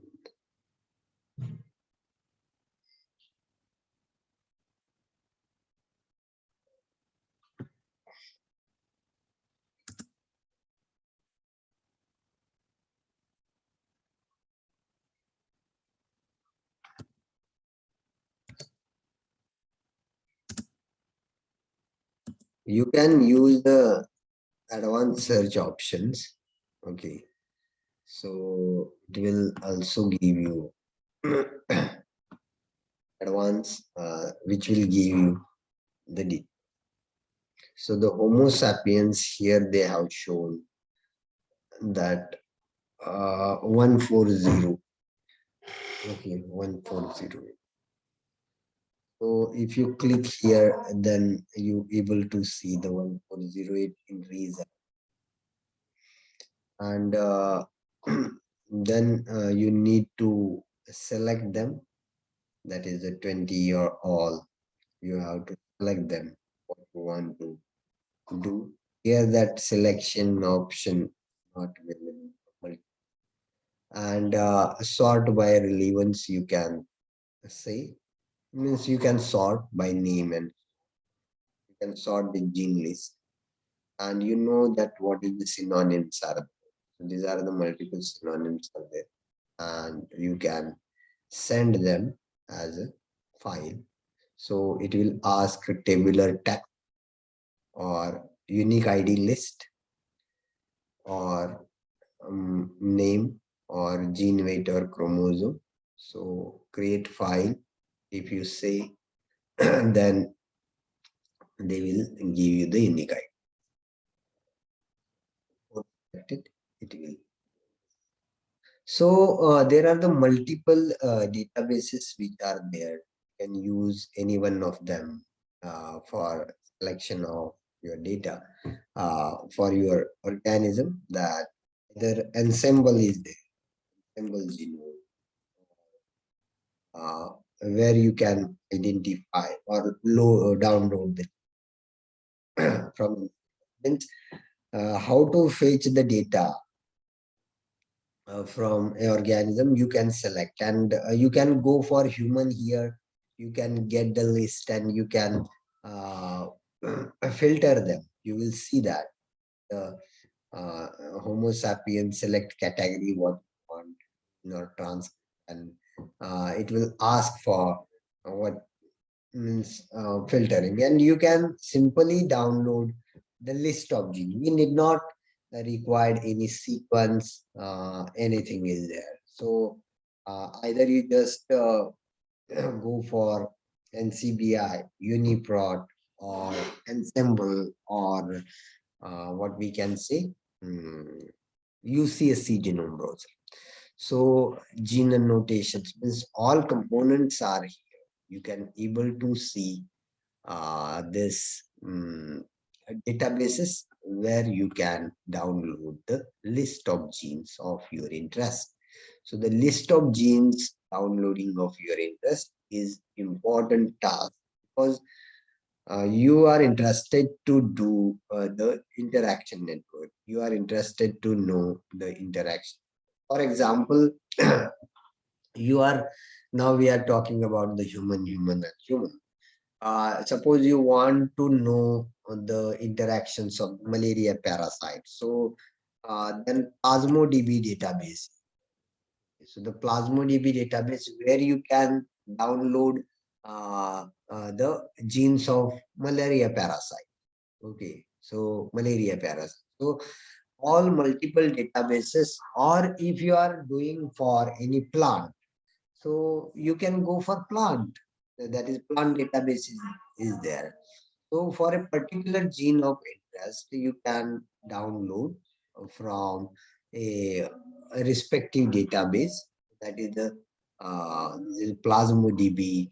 That is the Oriza basis for plant, means Oriza sativa, or for Arabidopsis thaliana, their own database is there. So the gene retrieval is not that hard task here. That is, you can you have to visit, and you need to know your what is the research problem. Your research problem is there. What you want to do actually. What people are doing, if they are interested in drug design, and they take the uh, gene list of pathogen, and then they identify the network, and among them they identify which is important protein, which take part in the metabolism of that particular organism. Means are the important protein. And suppose also they are interested to know which proteins are interacting with the host. So the type of study, this type of research you are performing, according to that, your list is going to change. Your list, or you are not doing anything. Your experimental partner doing experiments, and he want to know that what these proteins are, where they are interacting. So you have uh, it as like this. So so this is PlasmoDB is there, means you can able to select the genes from this site for a particular organism. They just going to give you the genes list and so on. Then and only sorting the gene, or you can see the Candida genome data. Candida albicans data for multiple organisms. There is databases are there, and somewhat similar procedure which is there used for sorting the gene list. So if you have any question in this part, you can ask.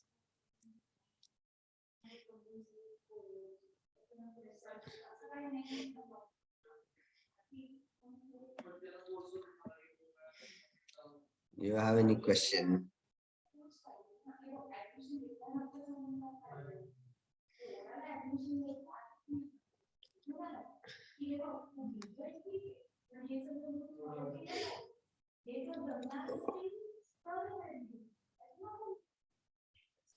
No question. Okay. So when we do this, okay, what is the next task?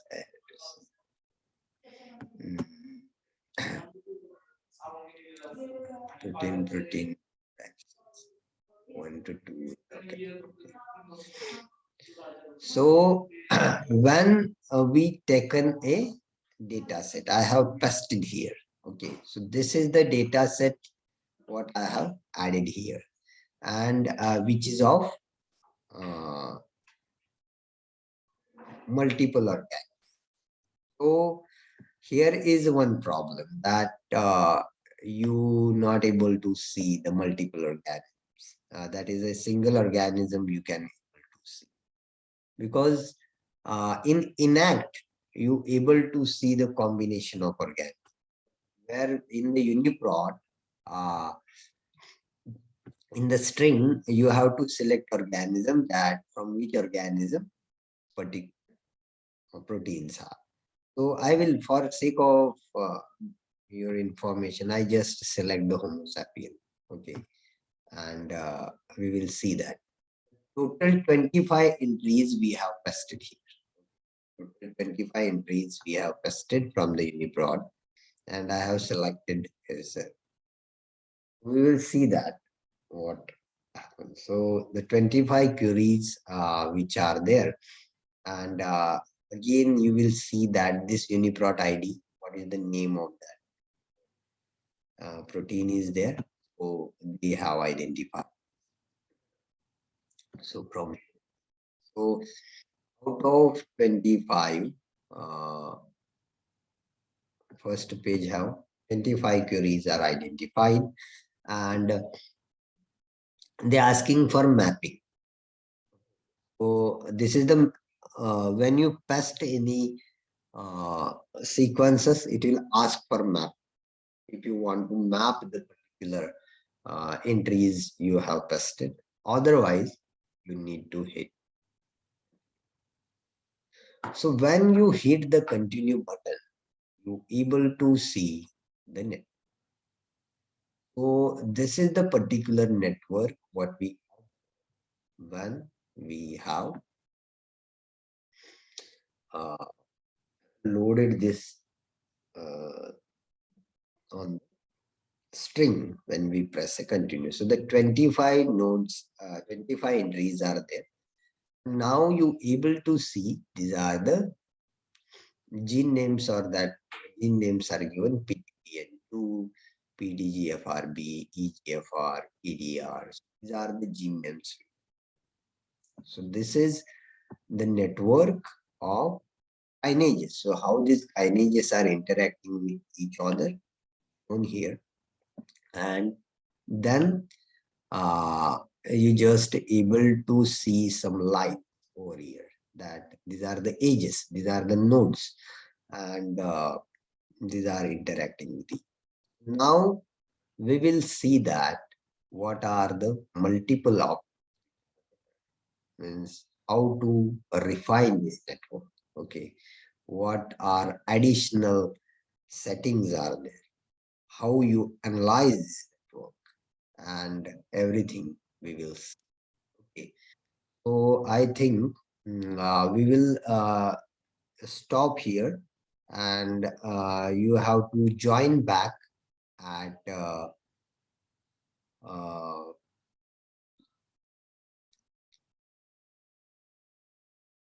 2 o'clock. Okay, so we will stop here for lunch, and we will join back at 2 o'clock.